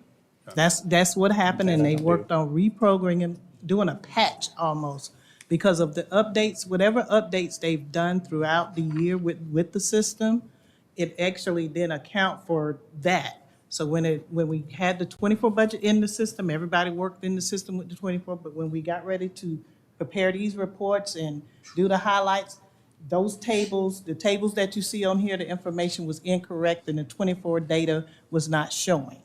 And then once they got the 24 amount, then the 23 data was incorrect. So it was like 3 or 4 days of them, we got the tickets to show it, that them doing the programming. It was not about how we used it, it was how the program. Got it. And then the only other piece is, and I appreciate the steps that we've taken thus far in terms of the packet material being pushed out for general consumption to the public. Is our website fully ADA compliant at this point? Fully ADA compliant, 100%, I'd say no. There are some documents, so we are training the community development. Kelly and Mart have been training the staff in the community development building side to ensure that when they're getting documents in from their vendors or their developers, that they're either receiving these documents in a compliant format or that they have to actually fix those documents before they put them into the system. So I give you a building plan or I give you a construction plan.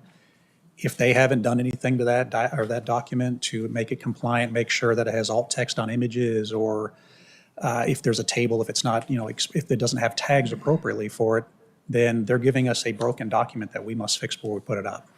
So they are working on it. I know they've worked extensively over there. Jim Hitt's staff has been working with them, trying to make sure that they are aware of what they're doing with it. The civic clerk side, when you're looking at the budget, when you actually open it up, and it's in an HTML format when you open it up for it. So assistive technology will certainly read the HTML, but it's not going to understand what a document is that doesn't have any alt text on it as far as an image.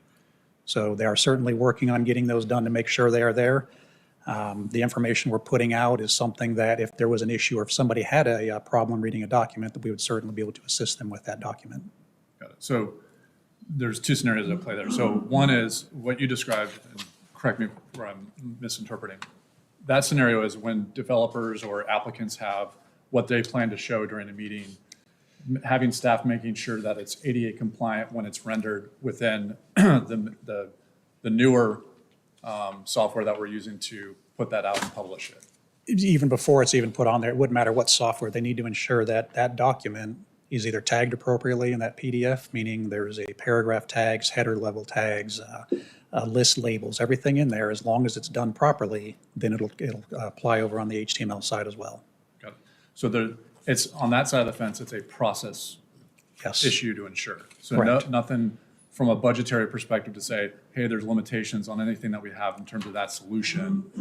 Once No. it's validated from a document perspective, then it's just, hey, I'm adding it to it because we've blessed it from an ADA Correct. perspective. The limitations, that something they may want to look in doing because they do so much online creation with the packets, whether it's DRC or the Planning Commission, is they may want to look at getting, or even I don't mind if I can get another staff member in here to do nothing but those documents to ensure they are compliant 100%.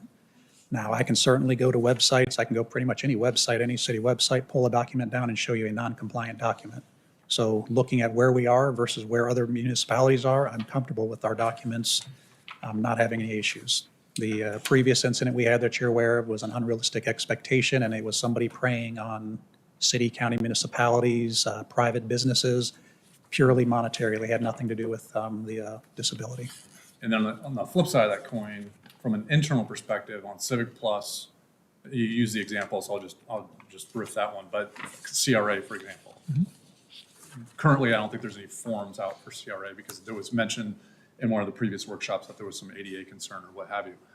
Really, a form that would come in from an application perspective into a CRA department seems like it would be pretty boilerplate, right? From an ADA perspective, I mean, a basic form where you have which program that you're applying for in CRA, et cetera. That seems to me like it would be pretty ADA compliant if you just Sure. add it correctly. So it's not a limitation of Civic Plus per se. It's No, just a matter of absolutely getting not, it on there. absolutely not. No, so the documents, again, coming in, if it's just a text document, especially if it's a text document, all they have to do is they can correct it in Acrobat Pro. They can actually go in there and go into the accessibility option and auto tag the document. Worst case scenario, one of the tags may be as opposed to a heading level 1 up top, it may be down below. It may just read it out of order as far as what that header is, but it'll still read the actual document. So that is the simplest way to get it through, a low down dirty way of actually tagging a document. Where you really need to go in, if you're looking 100% on there, it's a lot more entailed than just running it through the accessibility.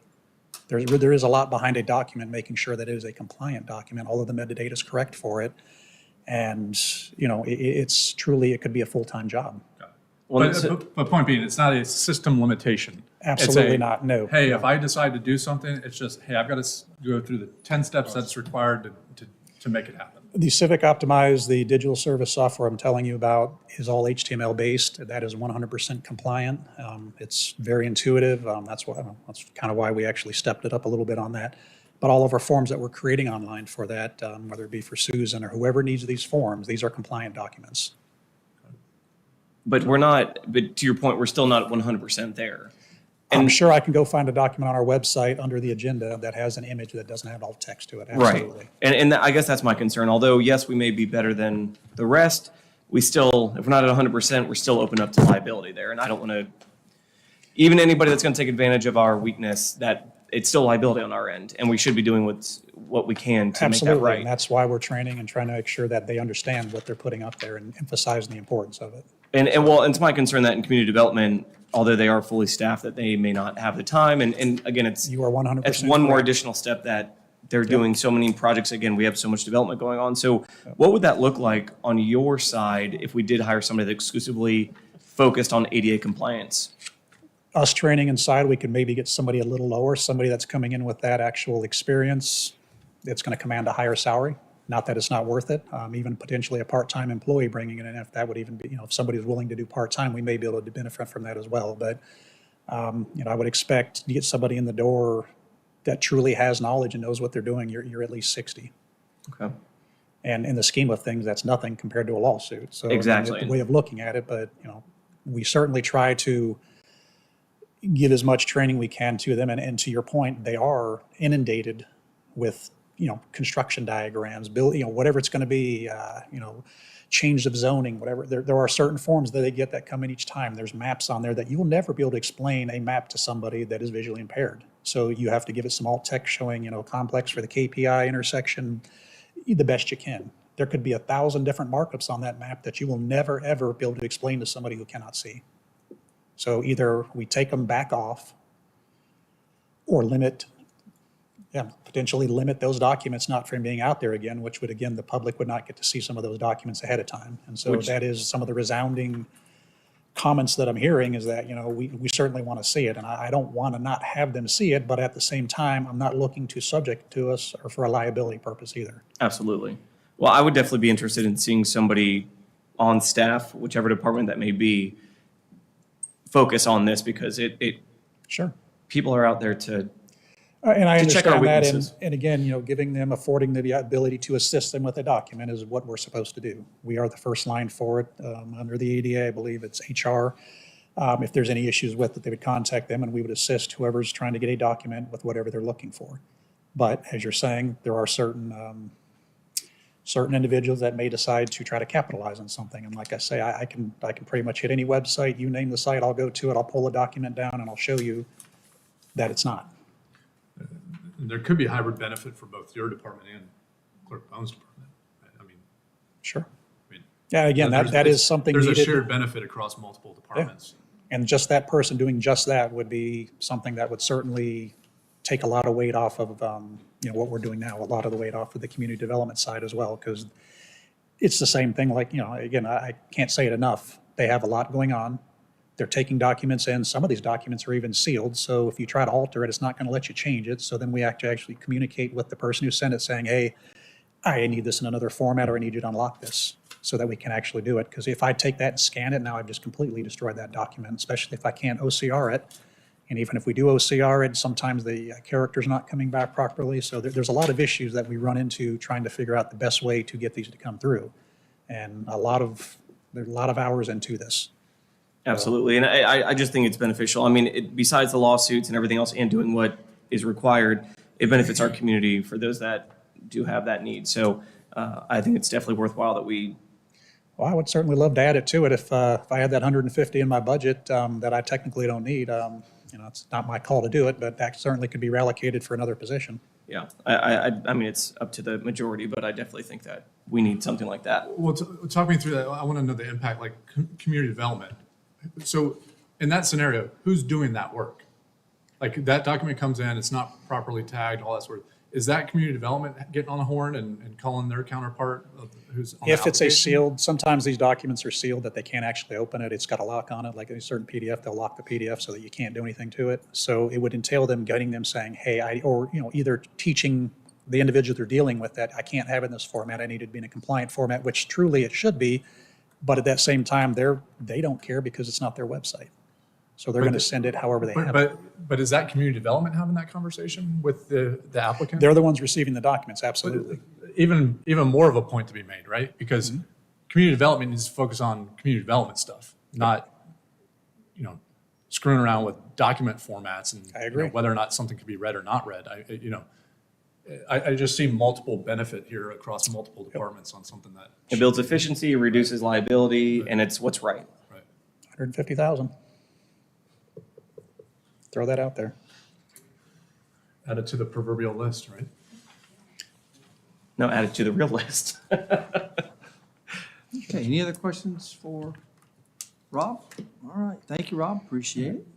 Did you want to, I'm not looking to run this any longer than necessary. Did you want to talk on the construction? I know Commissioner Sure. Velasquez was talking about the Wi-Fi, the I Love Apopka that you see. Say that again?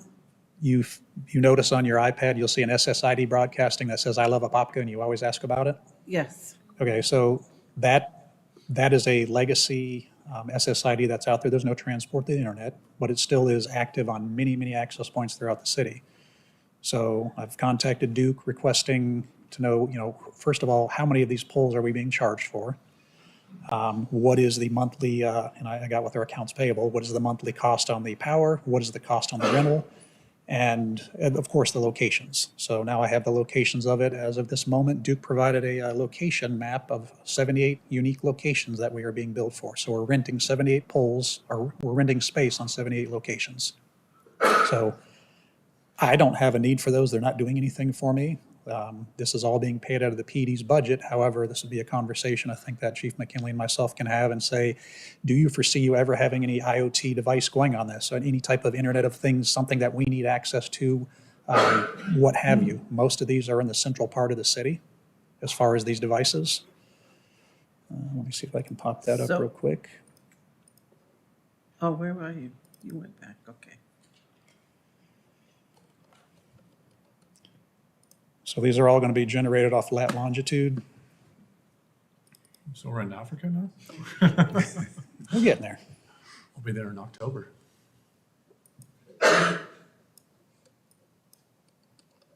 Most of the locations appear to be heavily on Main Street and Park Avenue. Okay. Try to move this over a little bit. So each of those pins represents a utility pole that we're utilizing, rental as well as power on that. So that main area you're seeing coming in is going to be 441 and coming up to it, coming up south into the city here, and then heading north on Park Avenue. That is the biggest cluster of it now. I can tell you right now, just knowing that the city put up over 800 of these access points when this was done back in either 05, 6, or 7, sometime back in that day, these are the only ones that are on a unique pole, or there's something about it that we didn't have a light pole in that area. So subdivisions, Errol Estates, Rock Springs Ridge, Country Address, all these subdivisions have light poles in there. Some of those light poles are where we're utilizing for those access points, or where they were utilizing that access point. So we're paying that light bill, so there's not a separate bill coming in and related to a quote-unquote a Wi-Fi bill. So we're just paying for a light bill, but we're not paying for the Wi-Fi that says. nothing to do with Power. Wi-Fi. You're paying power and rent. Power and rent. So like my neighborhood still has them up. So Yep. is the city, is that included in the number that you had on that first slide? Or is that because it's in a subdivision, it's not? That is not included on that slide, so that has nothing to do with those 78 locations. Got it. So. So does that that's- mean we're not paying for it? If it's in a It's subdivision? getting paid for in a light bill. So those poles that they're hanging on are pulling power for the lights at night. So these devices take minimal power, they're very low amperage, but they're still pulling power. So it's part of that light bill, whether it's, I'm assuming the city's paying for a lot of these subdivision light bills. So can I try and connect a dot here, and correct me if I'm wrong? And I'm just going to use a generic scenario here that's not reality, but I just want to get the premise right. So the 78 light poles that we have from a city perspective and the numbers that you have there, let's just say, for example, my neighborhood had 78 poles that were in question, and each one of them had the Wi-Fi device. Our neighborhood, because we don't have a special MBSU or whatever thing for light, our neighborhood is paying for that energy that's pulling off those Wi-Fi routers for those lights. Basically, that's being passed on to our. Is that how to think That about actually that? comes potentially? in, it comes in that we pay a monthly receptacle surcharge for those devices that he has out there. That actually comes in on the utility bill under the street lights. So they charge us for each receptacle that we have on a pole to power those. So I spoke with the individual at Duke that provided this coverage map to me. I was asking that same question because I said, this is not what we have. I know for a fact, I wasn't on the implementation of this, but I know there was 800 plus of these devices, and I pulled down several from residents saying, hey, there's a loose wire hanging off of it, and we'll either send out public services or I'll get someone else to go out and pull it off the pole because it's still live. When I say still live, there's still power going to it. So I'll have them go out and properly disconnect it and make sure there's no exposed wires, so there's no hazards with it. So she was under the same concurrence, saying that the light poles that are currently, whatever subdivision light pole, whatever power that is, that bill is being paid, it's being included in that. So again, it's a small amperage draw, a small bill, but nonetheless, it is still pulling power. So the question would come down to getting somebody to take those down. Right now, our public services, we're without bucket trucks, so we are kind of in a pinch. I have a location that we actually need to move one of these devices because there's another company going on, and we were requested by Duke to actually move one of the wireless access points. It'll certainly be taken down. It doesn't need to be there, but it's that issue of now getting up on the pole. But looking forward on this, I've looked for, I found an old agreement, unsigned executed agreement between the city and Duke back in the day for this wireless process, but it doesn't show how many, doesn't show locations. the best I can do, and I can go back to the wireless company that put this up to see if they have any mapping showing where they're at, but we certainly should put together some sort of a decommission to start pulling these down, not only for the power, but just for the looks. Some of these I've seen driving different subdivisions, you'll see either the power cable or any of the other cabling, if it's got a radio attached to it, you'll see it just flapping in the wind because the wireless ties are broken due to old age. So there's certainly an eyesore, or can be an eyesore, and it gives you that false sense of, hey, I keep seeing this, I love Apopka. Well, there is no internet transport. That's been dead for at least 6 years. It was done under Kilsheimer. I don't know if it was in his first half or last half, but that was shut down. So at the end of the day, the 78 that you have there, as long as there's no other added benefit potentially to it, it would just take it out of service, and it's $25,000 worth of annual Correct. savings. Yep. Good. So I have no issue doing that. Again, I have no value on these. The thought back in the day was if we ever needed to get something back on these poles, being that we're already on there, we could get on. But I think Duke's changed some of their co-locating on their poles for it. I think they've changed their look, and I don't know if it had anything to do with 5G coming up many years back, where they were speculating everybody, or assuming everyone was going to try to be on their pole. And of course, they're going to get revenue for it, but these are of no use to me. I have no issue getting these decommissioned, taking them down, and getting with accounts payable and having the account shut down. Commissioners, that depends on the council's wishes. I do know we're still doing some conversion from the old technology to the LEDs, and I can reach out to the representative that I deal with, Duke, and see when they're upgrading that light, if they'll remove that device, if that's the wishes of the council. We may be able to save a little bit there.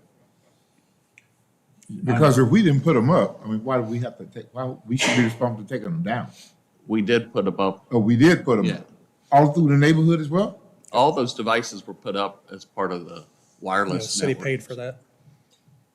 The only thing, we're going to be careful, I mean, if we wanted to put cameras up, let's say we've got a hot spot for crime, if we keep that access point, we can, Well, so the transport is dead. I certainly understand what you're saying on that, and we're working with Pam Richmond on different intersections for the PD for putting cameras up. So she's assisting, getting us into the proper context of, who's going to allow us, whether it's DOT or Orange County, to get cameras, security cameras on different intersections. but we could use those hot spots to put up a camera if we just wanted it for a special purpose. We got, Potentially, again, there is no transport anymore to each of those. There's nothing live there other than it pulling power, the radio's pulling power, but I couldn't turn it back on. There's not a switch to turn it on. So we'd have to start from new if we did want to do that. I could certainly have a dish pointed back to one of our towers. That's the nice part about our wireless system, is that I can pretty much get internet access anywhere in the city we need it to, as long as I have power.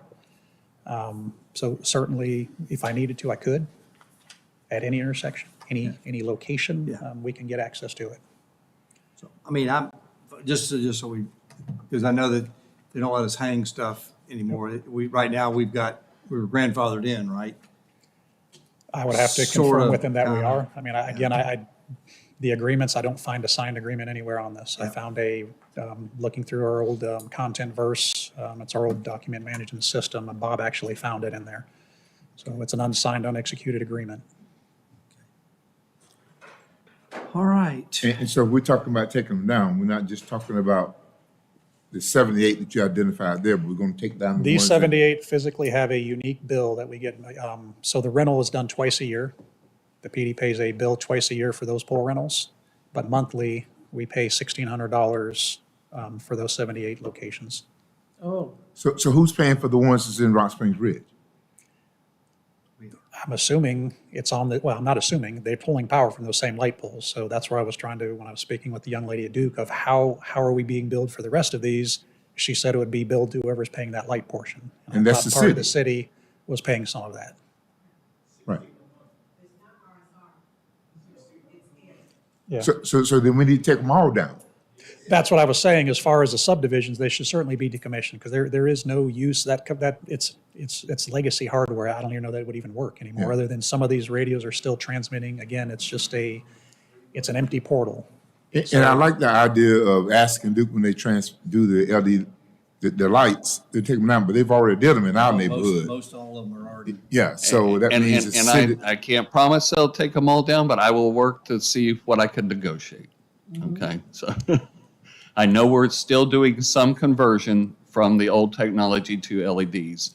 And that, those areas that they haven't touched yet, I can see if they'll work with us to do that. And Rob, did you say how many we have total? I know you got the 78. I just know from conversations, there was over 800 that were installed in the city. The idea was to get 80% coverage anywhere in the city when we were using on the EMS side or the public safety side. And there was issues back even in 2010 of getting from one access point to the next. If you were in a vehicle, they weren't switching fast enough. And at that time, there was only 1 meg of transport anyway. So it was an effort, good intention, but it did not work out. And being in the Wi-Fi business, not being able to charge somebody is a hole in the, it's a hole. It's a hole in your boat. You're never gonna, you can't afford that. You can't be a utility unless we properly fund it and are able to charge for it. I've been sitting here. Thank you. All right. Thank you, Rob. Appreciate it. take them all down. Take them all down. Yep, take them. Yep. I think everybody's good with that, sounds like. What did we, this is a workshop, but we're saying to take them down. Okay. All right. Public comment. Anybody like to speak? Good? All right.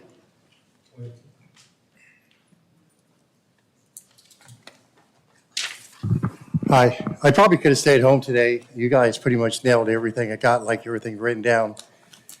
I kind of went a little bit overboard.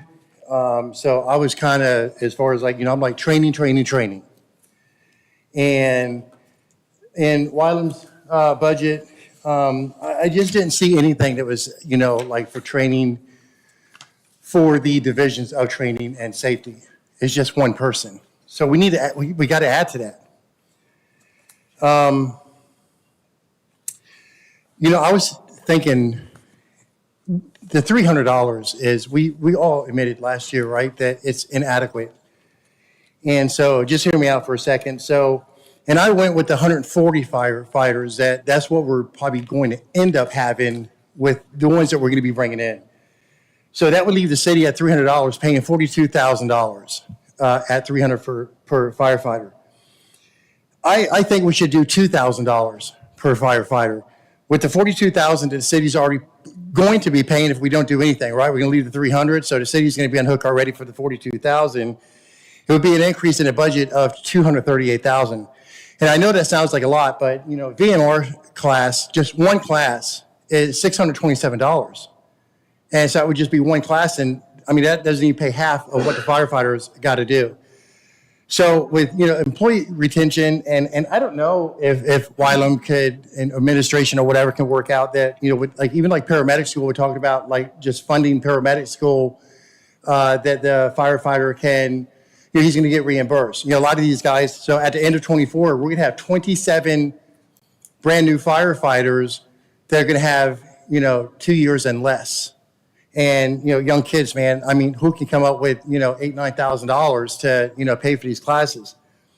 If we find the 300 to 2,000, it'll definitely make the union happy. They were asking for like 1,500.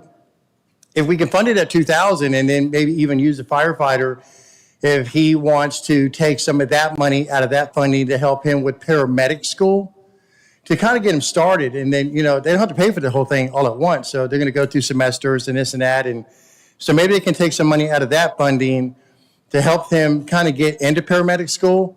And then as they move forward through that school, then the city can, kind of reimburse, and then they can take that money and pay for the next semester. So they may be on the hook for like the start of paramedic school, but it would help them if they could pull some funding out of what this is really designed for. It's designed for education and training. So I suggest that just some outside, and, that we increase it to 2,000. And I think it would kind of just kill a whole bunch of birds with one stone, with employee retention, helping with paramedic school, because we're going to have an awful lot of young firefighters, at the end of next year. I just kind of wanted to touch on too, that I know that Wylam had put in for the deputy chief, the 9 firefighters and the 3 fire captains. You know, all this stuff is absolutely definitely needed. You know, I think that we should give ourselves an opportunity, at least let's post it somewhere to maybe look outside of Apopka Fire. And just even in my employment, and I've been with my company, this August will be 30 years. And, I started out, begging on the street for a job and, worked my way up into, management. So I'm definitely advocating that, we advance inside our department, but we never know if there's going to be something better out there if we don't even just try. So I'm just asking if we could maybe just have an opportunity of kind of like maybe looking outside the department to look for a deputy chief. And because all we're doing right now is what we did last year. We're just changing titles. These are the same individuals that worked in the department in 22 that, my son did not get the training and the safety. So we had the same staff, and I'm not knocking the staff. I'm just putting it in real terms that this is the same staff. Chief Knapp, he needs training, right? He's going to go to seminar. Maynard, he's going to go to a seminar, right? I mean, they need training, right? They were never training officers and life and safety officers, so they need training, too. We need to fund that and give them the proper staff, and hopefully we'll look outside of the department to make that happen, because our guys may not be equipped to completely do that. Thank you. Okay, thank you. Anybody else?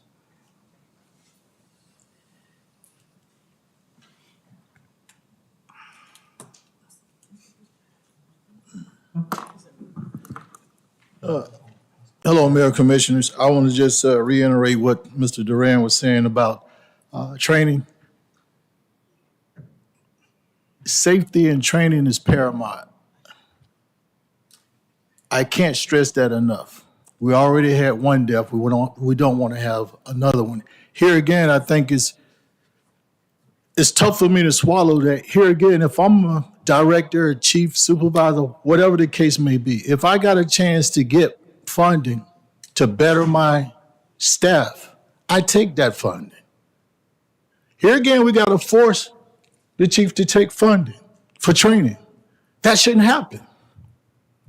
That shouldn't happen. Commissioners, you have the power to make a difference. You have the power to give the fire department what they need. All you got to do is demand it. It's just that simple.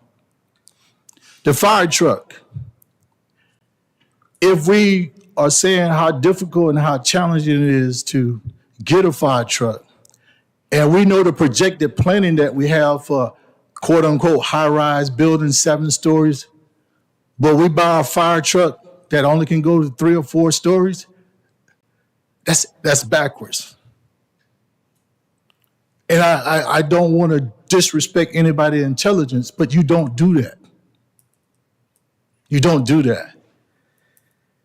The fire chief, we have to post outside. If we want the best training, we want the best possible personnel, we have to look outside. Commissioners, you have the power to make that happen. The police department, I think our starting salary for our police officers should be $60,000, period. These young men, these young women go out and put their life on the line. Every single day they walk out, they don't know whether they're returning.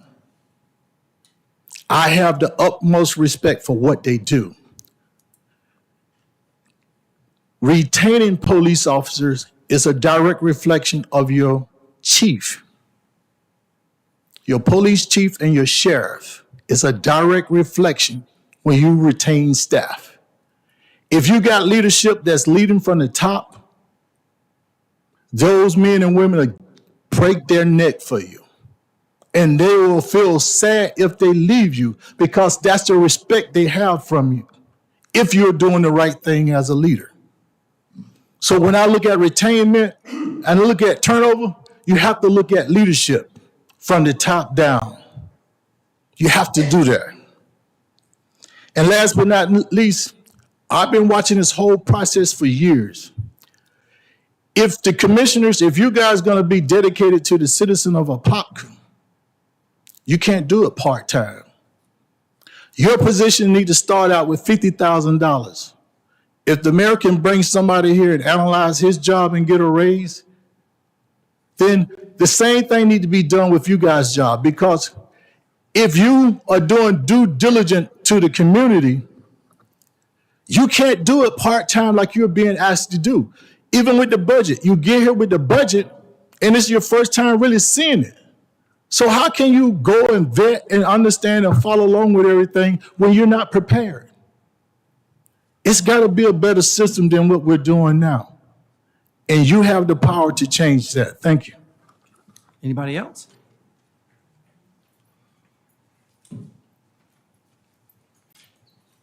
Todd Banks in Stormway Court. I just want to follow up with Commissioner Smith. Last year, you said the same thing about forwarding money to people and trying to help them with education. We talked about possibly doing it or looking into it, but we're here another year and not doing it. We have to do something. I personally have had to help some firefighters financially get started in paramedic school until they get their reimbursement. As I'm sitting there, Orange County has an ad up that they're paying people with nothing to go to school, to get standards, to get everything. Like Chuck Vavrick said, we got to get outside the box, and really, the times have changed. We got to help people with education, whether it's our own people trying to get better or attracting some new people, but people are doing it. So there's certainly ways to do it. But this is for a year that you've been driving that. Thank you. Anybody else?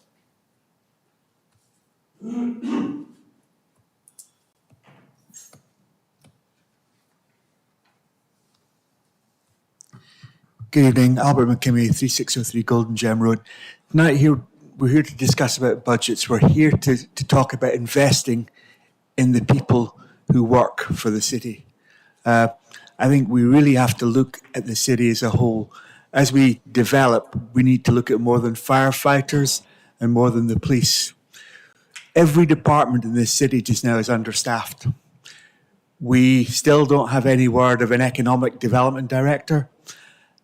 I also believe that there should be a policy within the city that makes it essential that all positions are advertised out with the city. It's only fair that people who come into the city, who are now going to be part of our community, also get the same opportunity to engage within the community. If jobs are only advertised within the administration, that takes away a lot of the opportunity for people outside. We, I believe, had how many people so far look at the position of Economic Development Director? That's been 6 or 7 months now that we've been looking at this, and there's still no report. So, Commissioners, Mayor, let's be fair to everyone who comes into this city. Let's have a policy where every person has the opportunity to apply for a job. In that manner, we will get the best people for the position. There's too many fraternities, there's too many things that happen in where I came from in Scotland, where you shook a hand and the handshake gave you the right to a job. That's not what I want to see in this city. Thank you. Anybody else?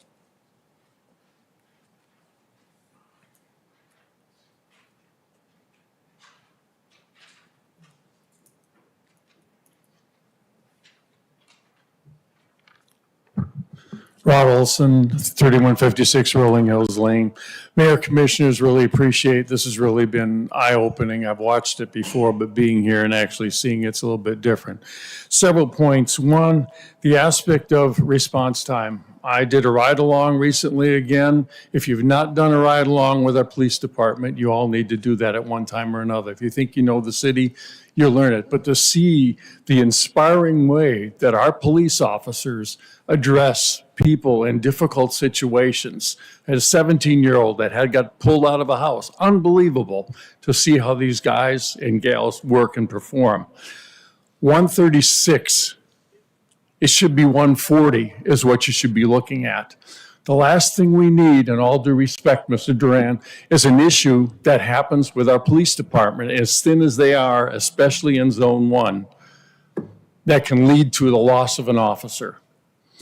The scholarship, whether it's a scholarship program, I don't think the reimbursement's not working, scholarship program or a hybrid of it, somehow to help people along, whether it's the fire department, police department, or any department in the city, to help them move along. ADA is a subject we've been talking about for 2 years. It should be dead and in the dead at this point. Thank you. Anybody else? All right. We'll see you tomorrow night at 5 o'clock. Stuff to think on, because there was 3 good points brought up there.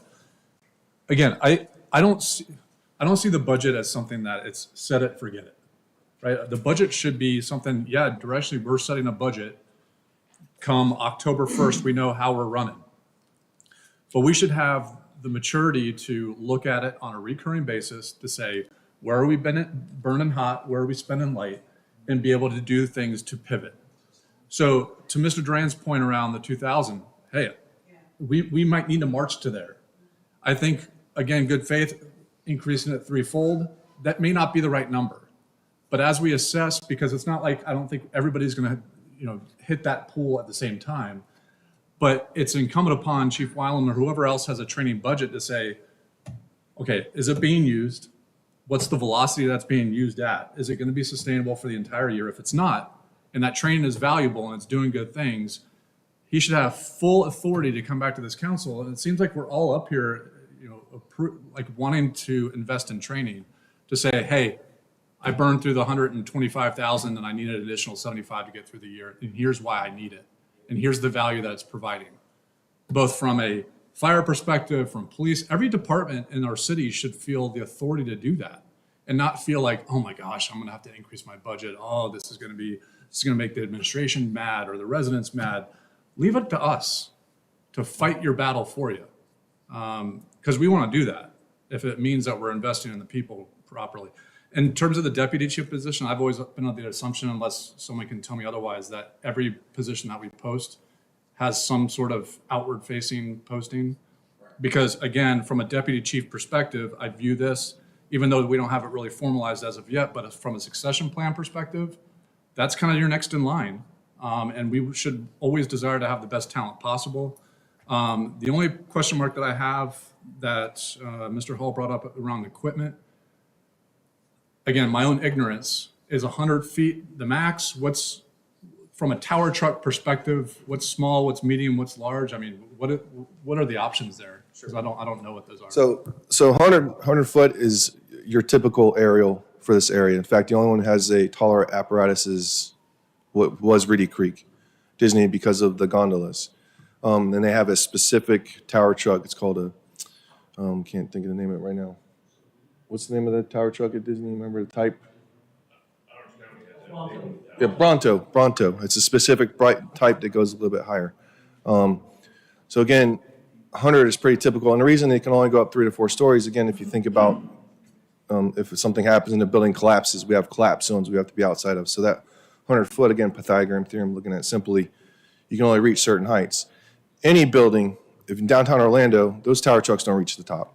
That's kind of not the purpose all the time of a tower truck. It's more to get, yes, aerial perspective, but not, 100 foot is very typical.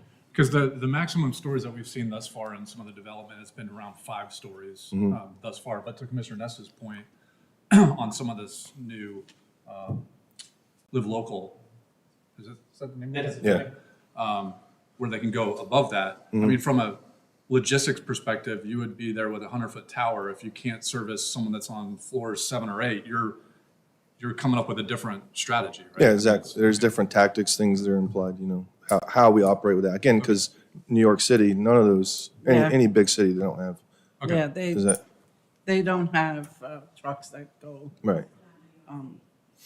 For me, I told you from the very beginning, is the new products that we're getting are the warehouses. That's my concern. Right. Are those massive buildings and warehouses, because there's so many points of entry and those warehouses are fully staffed and stacked them differently, and So that's my concern all the time, is the massive buildings that they're coming up to. But we've only gotten up to 4 stories so far in the city of Apopka, right? Well, there's, Oh, the hospital, yeah. Yeah. Does that answer your question? yeah, Any other thoughts? Okay. We'll see y'all tomorrow night, 5 o'clock. Thank you.